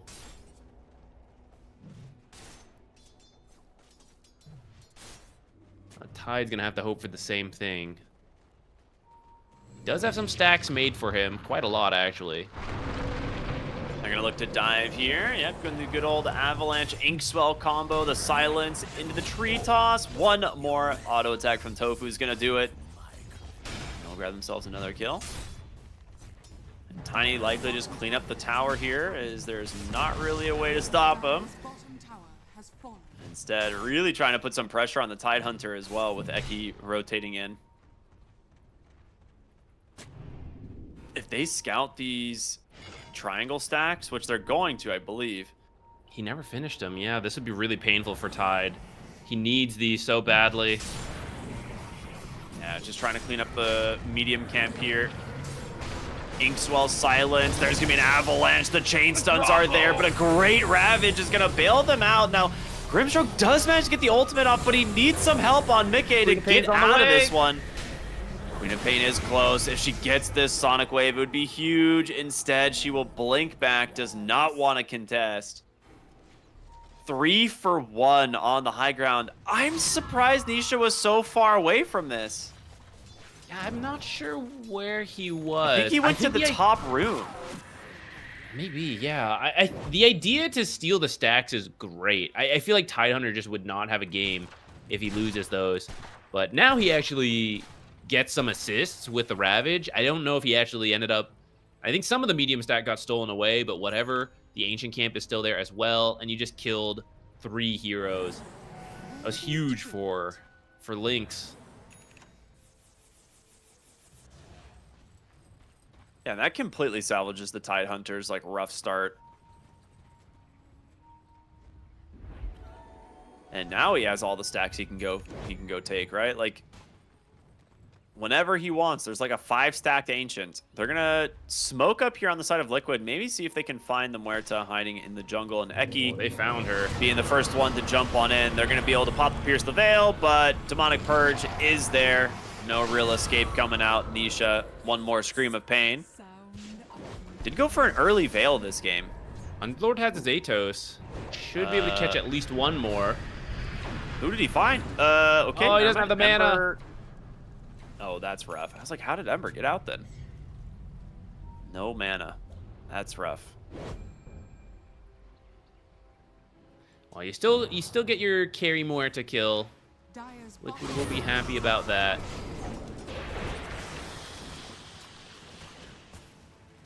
See if they can get the 12-minute rune here.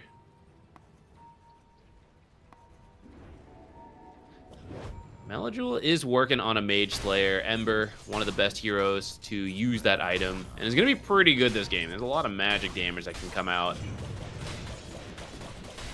Ember's like, I'll assist you with these. Nah, it looks like they're going to give it all to the Tidehunter. He kind of desperately needs it.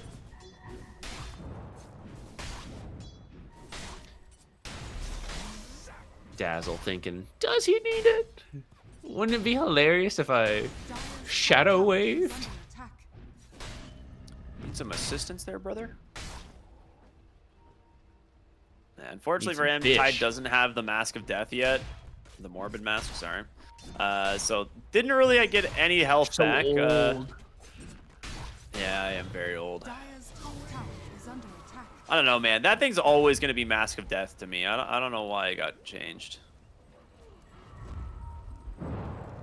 I am young. I didn't even know it was called Mask of Death. Dire's top tower is under attack. Radiant Actually, I knew it because you always do this. I always call it Mask of Death, yeah. Dire's bottom Overall, tower Liquid is off to a under pretty sizable gold lead to here at the beginning of the game. Just about a 3,000 attack. advantage. Radiant are scanning. Mostly in the Tiny and the Queen of Pain. Ace not doing too bad, though, on the Underlord. And with this really early Veil, it actually helps them clean up these stacks very quickly. Yeah, he's straight up rushing this Bloodstone, which is cool. I mean, I've seen Queen of Pains build the Bloodstone. I don't think literally first item Bloodstone is something I have seen. Going for a very I like it. tank build. And it kind of makes sense if you think about it, because Underlord is waiting for someone else to start the fight. Tiny can do that when playing mid and position 4, but carry Tiny doesn't really get the Blink Dagger, so it's not as easy for him. So you need someone to just deliver the Inkswell into the fight to reveal what's going on, but you don't want your Queen of Pain dying instantly for it, so get this Bloodstone, tank up. Still helps her damage because it's got the the Veil as The part aura of is it. kind of crazy. It's just Yeah, stronger especially with the Veil, and it's team. always on. Yeah, like Yeah. the aura is really good this game specifically too. Yeah, the buildup is just a little awkward because Veil is fine, but whenever you have to get this first item Soul Booster and it's just raw health and mana, you know, usually you want some regen and stuff in the early game. So that's the weirdest part of the item. Oh, they found the back line here of Krekker as well, trying to get this Muerto away. There's gonna be the Pit of Malice, a great Grim Strike bind onto the two most important heroes. In comes the Tide, holding the Ravage. The Sonic Wave deletes them. Where did the Tide Hunter's health go? I thought we were gonna see like a 4 or 5 hero Ravage, and then his health bar was just gone. He did get, it wasn't quite a chain stun, but there was the avalanche into the Inkswell, and in that time, it's just, you know, you got Firestorm going, you got avalanche damage, Sonic Wave damage, Inkswell's a lot of damage.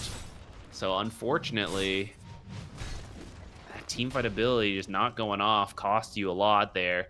A 6k gold, it was fairly even, I want to say, but suddenly a 6k gold lead for Liquid. Radiant's middle 16 tower is minutes. under attack. The Veil is actually doing so much work. It's cool. Anytime you combo these Radiant's middle tower is spell under attack. amplifications, which in this game is the Veil plus Disseminate,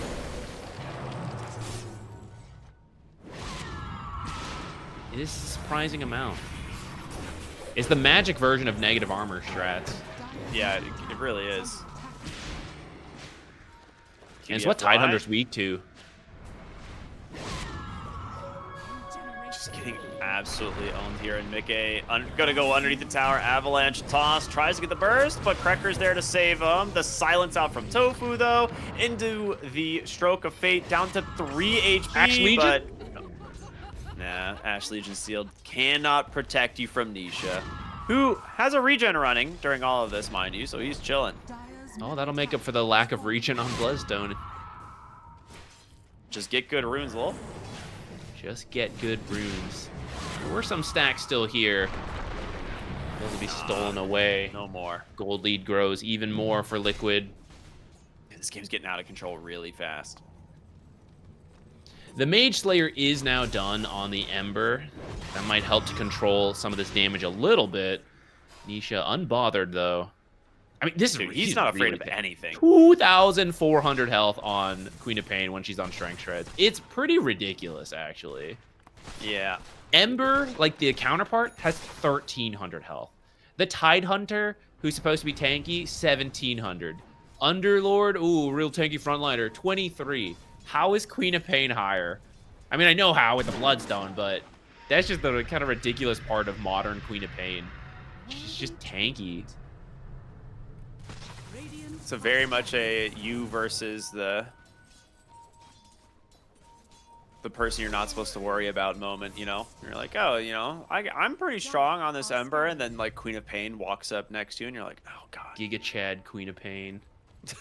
Radiant's middle Yeah, tower that makes is under sense. Oh, he's a little stuck. It's fine. Calculated.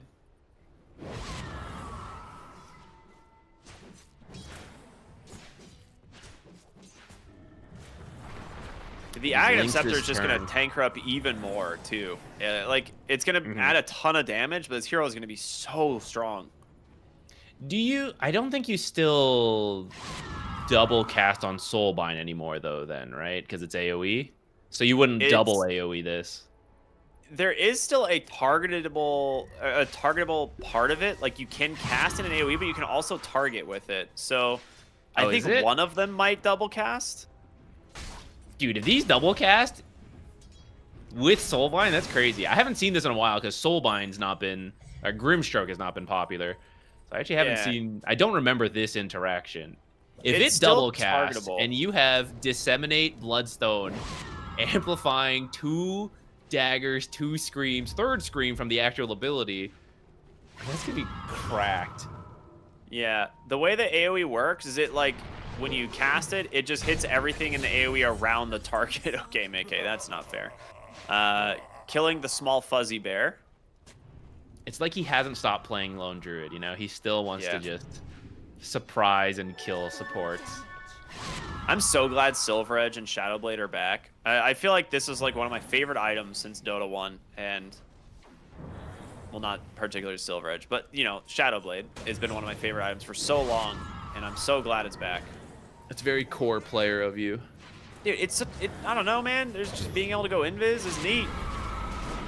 I can't play Ricky. I gotta get it somehow. Nice rotation in the mid lane. Very good Ravage into the silence for the Muerta.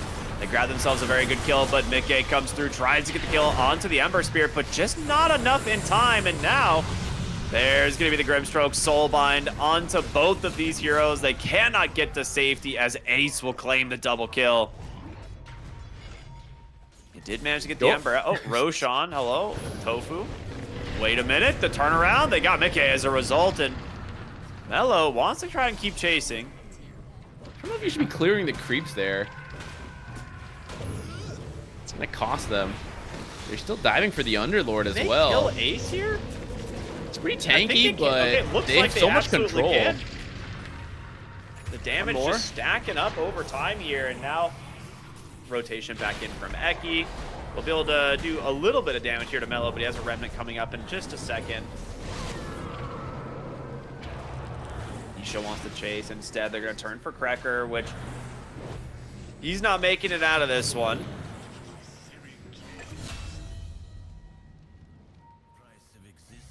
Radiant's middle tower. The downside of this Bloodstone, no defensive dispel, so that starts with a root into, I think it was Deadshot, the Calling, Ravage, some order of those abilities, and you just have to stand there and tank through it. And she is tanky, but I was like 5+ seconds next to a Muerta ult. You know, you can't tank that much.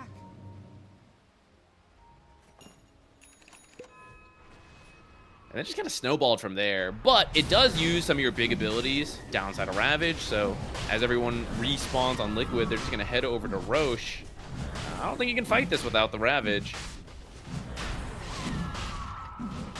Yeah, I'm looking at any of the item progressions that are coming through. Like your BKBs are not quite there. And you've got Underlord Aghanim Scepter now, which, yeah, Sea Bear can't enter the circle. And I called it, man. It's happening. Here's Tofu with another the circle blink you gotta get reveal, out the of. silence into the Inkswell, the Avalanche toss. They get him.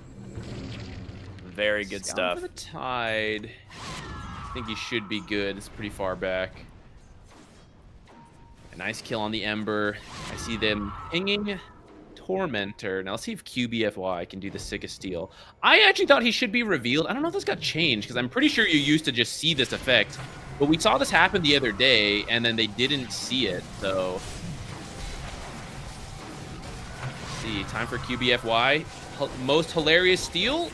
Oh, it's too tanky. The sharpshooter tanked by It's the Tiny, landing, of though. course. Big Tidehunter Ravage. almost gets it. Does get Tiny very low as well as Nisha. Dead in the waters now here, but he needs some help. Mickey's just turning on him, and instead they've lost QBFY. Gets broken by the Silver Edge and finished off. Okay. Lynx tries to contest the Tormentor, ends up losing 2 and committing the Ravage for this. That's not good. I feel the mental math has been thrown off from the recent Tormentor change. You know, it's got a lot more raw health shield, I guess, now than before. And so the Hoodwink actually came out a little too early to actually steal it. Then they felt committed at that point. You know, Tidehunter goes into, but ends up backfiring. Who actually got the shard? I missed that. Grimstroke. Grimstroke on the yeah, that's a good one. Having the Dispel. Now you can't activate it anymore. And I believe it's a basic Dispel instead of a strong Dispel. Yeah, so it's a bit worse than it was previously, but it will now have the heal. So the Queen of Pain, who is already building pretty tanky, and her plan is to just run in, you get even more safety.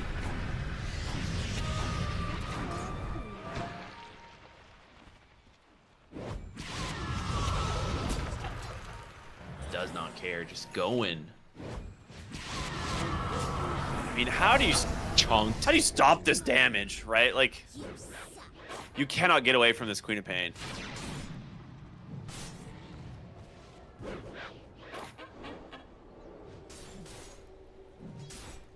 Radiant's middle tower is under attack. Scanning. Oh, Tofu's going for the Ags too, because in some of these plays, Muerta has been left alone, so they probably have a lingering worry in their mind that she might eventually get them. But if you have the Ags on Grimstroke, you're not nearly as worried. Bottom lane, they're gonna try and bring in some heroes here. Eki gets caught onto the side, but see what they can do. They can actually find the chase. Looks like they aren't gonna bring everyone through the through the Fiend's Gate, so.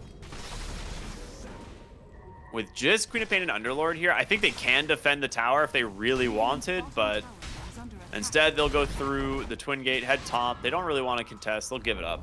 Radiant's bottom tower has fallen.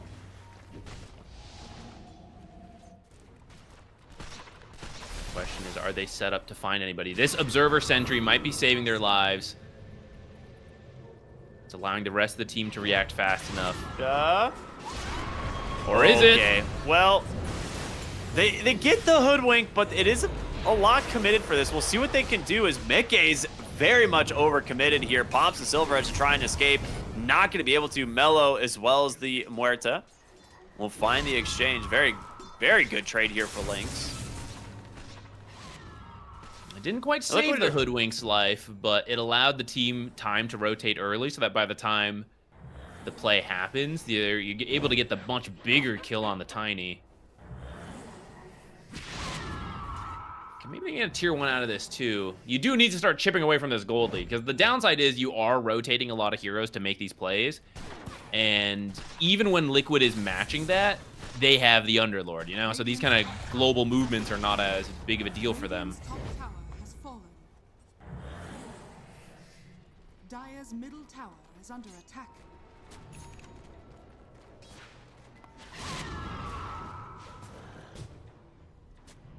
So the Aegis is about to expire.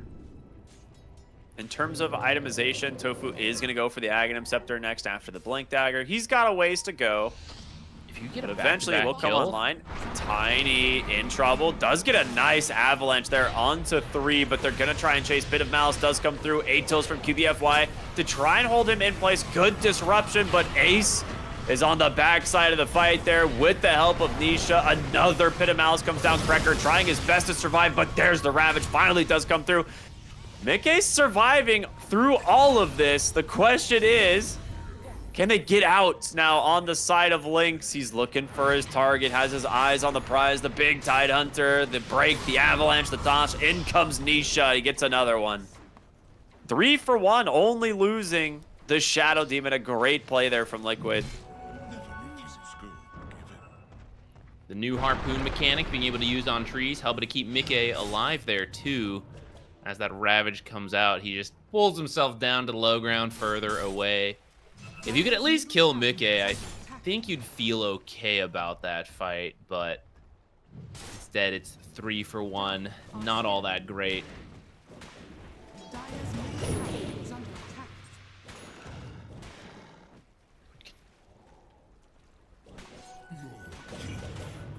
I don't know, this is where the lack of stuns besides Ravage, like the Bushwhack is one, but it's not the easiest to work with as people pick up defensive tools. It's making it tough for Muerta to just stand and fight.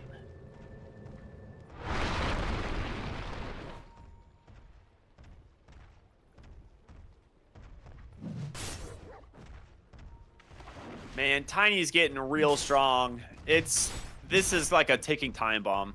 I feel like every time we see this carry Tiny, he gets to like level 20, has like 3, maybe a 4th item, if you know, depending on how good his game is, and he just starts one-shotting heroes. That tree grab damage is gonna be a big issue. Oh, jump in aggressively, Tide Hunter as well as the Ember, holding the Soulbind for now. But yeah, he just died. The amplified damage on the Queen of Pain nearly kills him. He just jumps in to try and finish the job. Huge AoE ensnare, and with that, double kill for Nisha, looking for more. Another dagger on over to Mellow. brings him incredibly low. On the other side of the fight, Mickey will find QBFY, takes down the Hoodwink. That Gleipnir, it was like 3-hero Gleipnir under the tower from the Underlord. Is under attack. Can we show Tide's death summary? Dire's He middle took tower has fallen. 1,500 damage from Scream of Pain instantly. He died so Dire's quickly. middle tower is under attack. I think he dispelled the dagger along with the actual Scream coming in, Dire's bottom That tower would make has fallen. sense. along with all the extra damage amps. Yeah, he has one instance of 900 Scream of Pain damage, which means he got hit from Scream of Pain at the exact same moment a dagger got dispelled. Oh. Oh, that's a He lot needs of some damage. Magic resist. He needs some magic resist. Tidehunter is a Oh tanky my hero God. to physical damage in particular. Hoodwink is not. Ask Hoodwink if she likes the return of Silver Edge. Let me tell you what. That's all right. But She deserves it. Tide good versus physical damage, but not the magic damage, and he hasn't picked up an answer to it.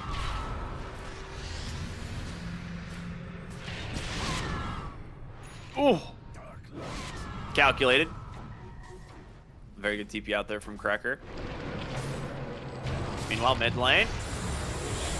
Ember in some trouble. Great soul bind here onto the two of them. Maybe a little bit afraid to dive the base. I really thought Nisha was going to go for it, but nope. If he'd been in range, but he was still running over from attempting that kill on the Morta and the Dazzle, it will at least, he'll have the confidence to hit the tower and tank for it with the catapults. Get some good damage in. Over half that tower is down, and that's not even with having Aegis or anything, which it is up. They'd like to get the second one. They'll have the banner to work with.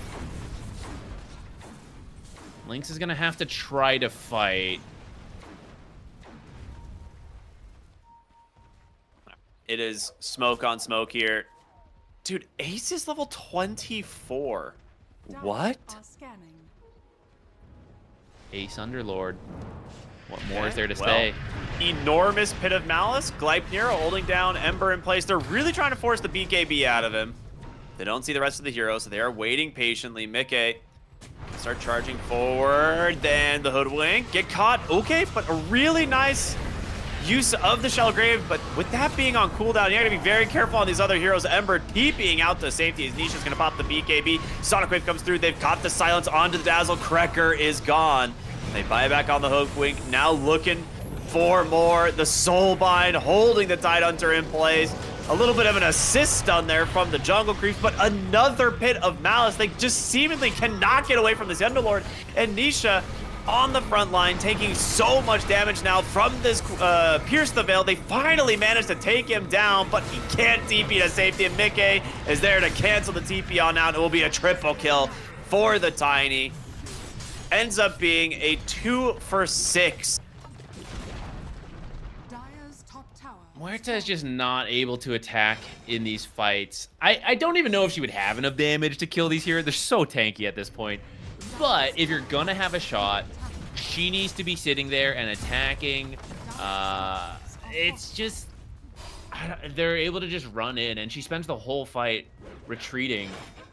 Dire's top Ravage isn't even able to come out either. Got chain stunned at the end off the break. You're getting the barracks without even having to get Roche.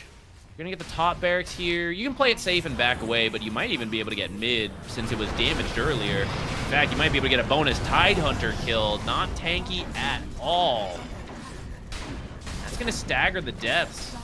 Do you go bottom now, actually?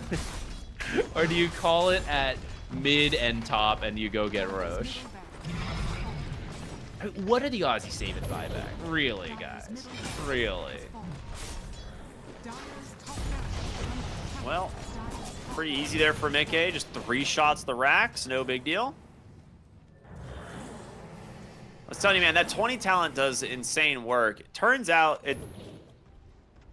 my initial gut feeling with the Underlord versus Muerta matchup is still that Underlord wins. Like you mentioned, the Muerta has to be able to stand there and attack, but how do you actually do that when this Underlord just has Pit of Malice, has the Gate, then another Gleipnir, and then another Pit of Malice? Like, you can't BKB to get out of the pit. If you do that, you basically give up the fight. So, like, the entire fight is Muerta just trying to run away and get in a position where she can do something.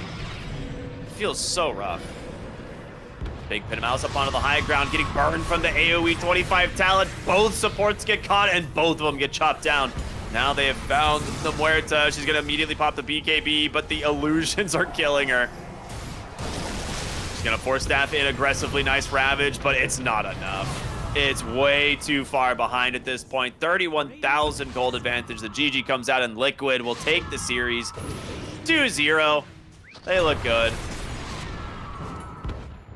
Play with the bear, play without the bear. What an all-around team. Liquid, really strong performance here. I think the pivot to get a lot of magic damage at the end of the draft, once you see that Tidehunter, pretty solid. And that's where, like, the Ember pick, I get it. It lanes well versus the Queen of Pain. It is kind of a playmaker, but not having actual low cooldown stuns is something that I think Morta carry really likes. Because you were mentioning at the end, like right before that fight, you want to sit still, you want to attack, and actually, pit should not be a problem, right? You want to be strong enough that, oh, he's going to pit me. I don't care. Like, I'm going to stand here and shoot you then.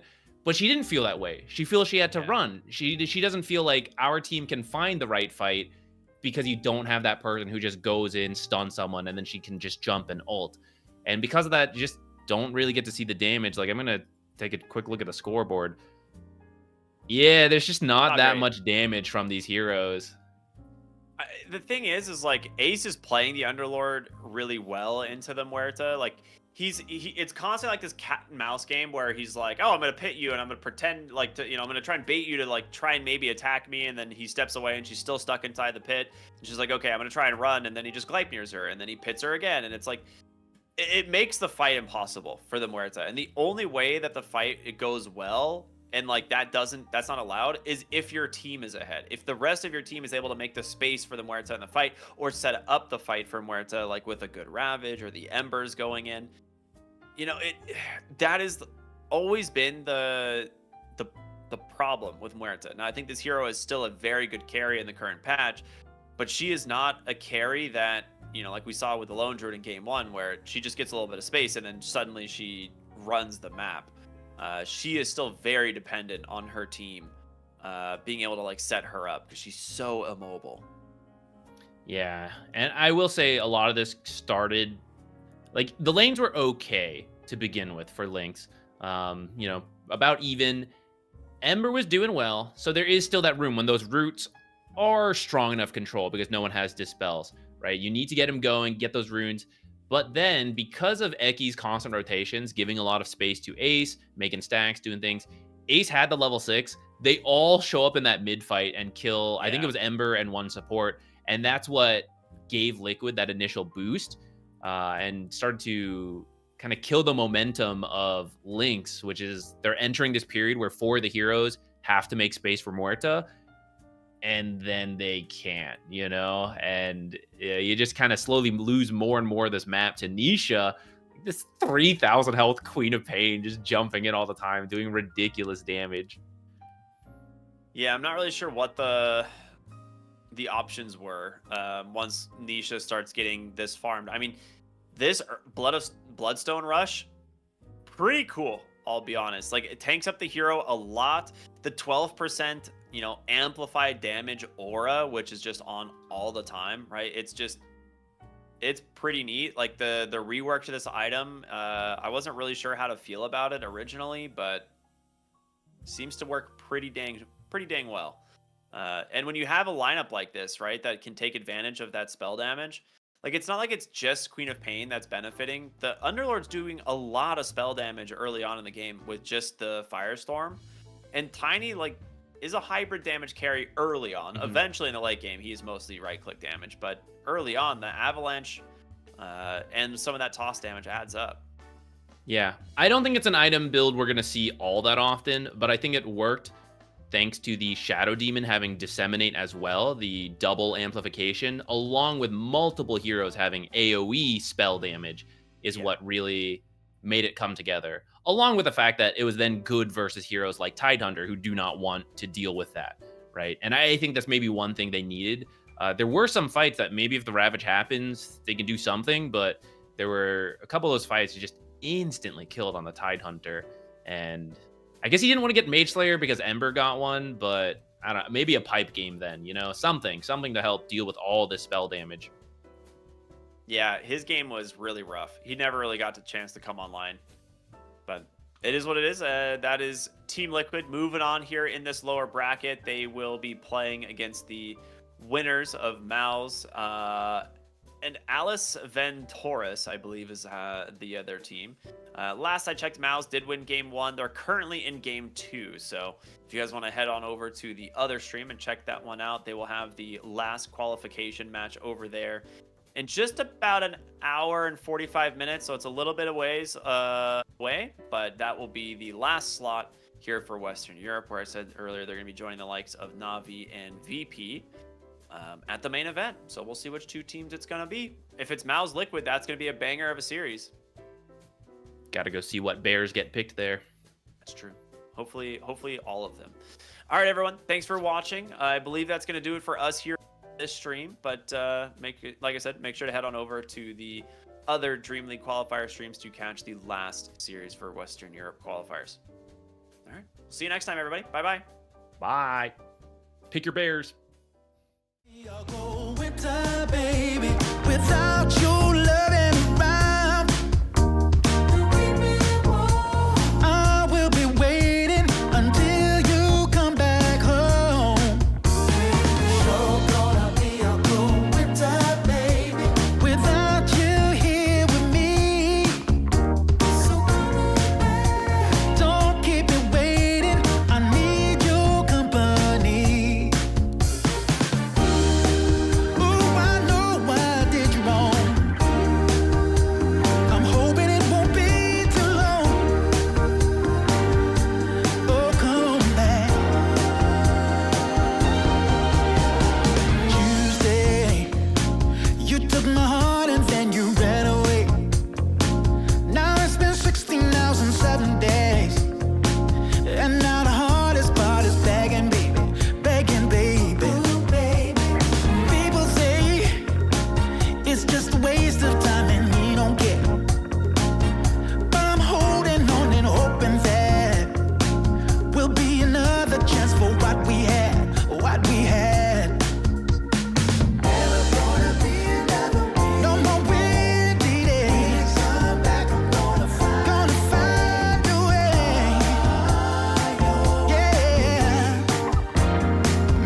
drives me insane.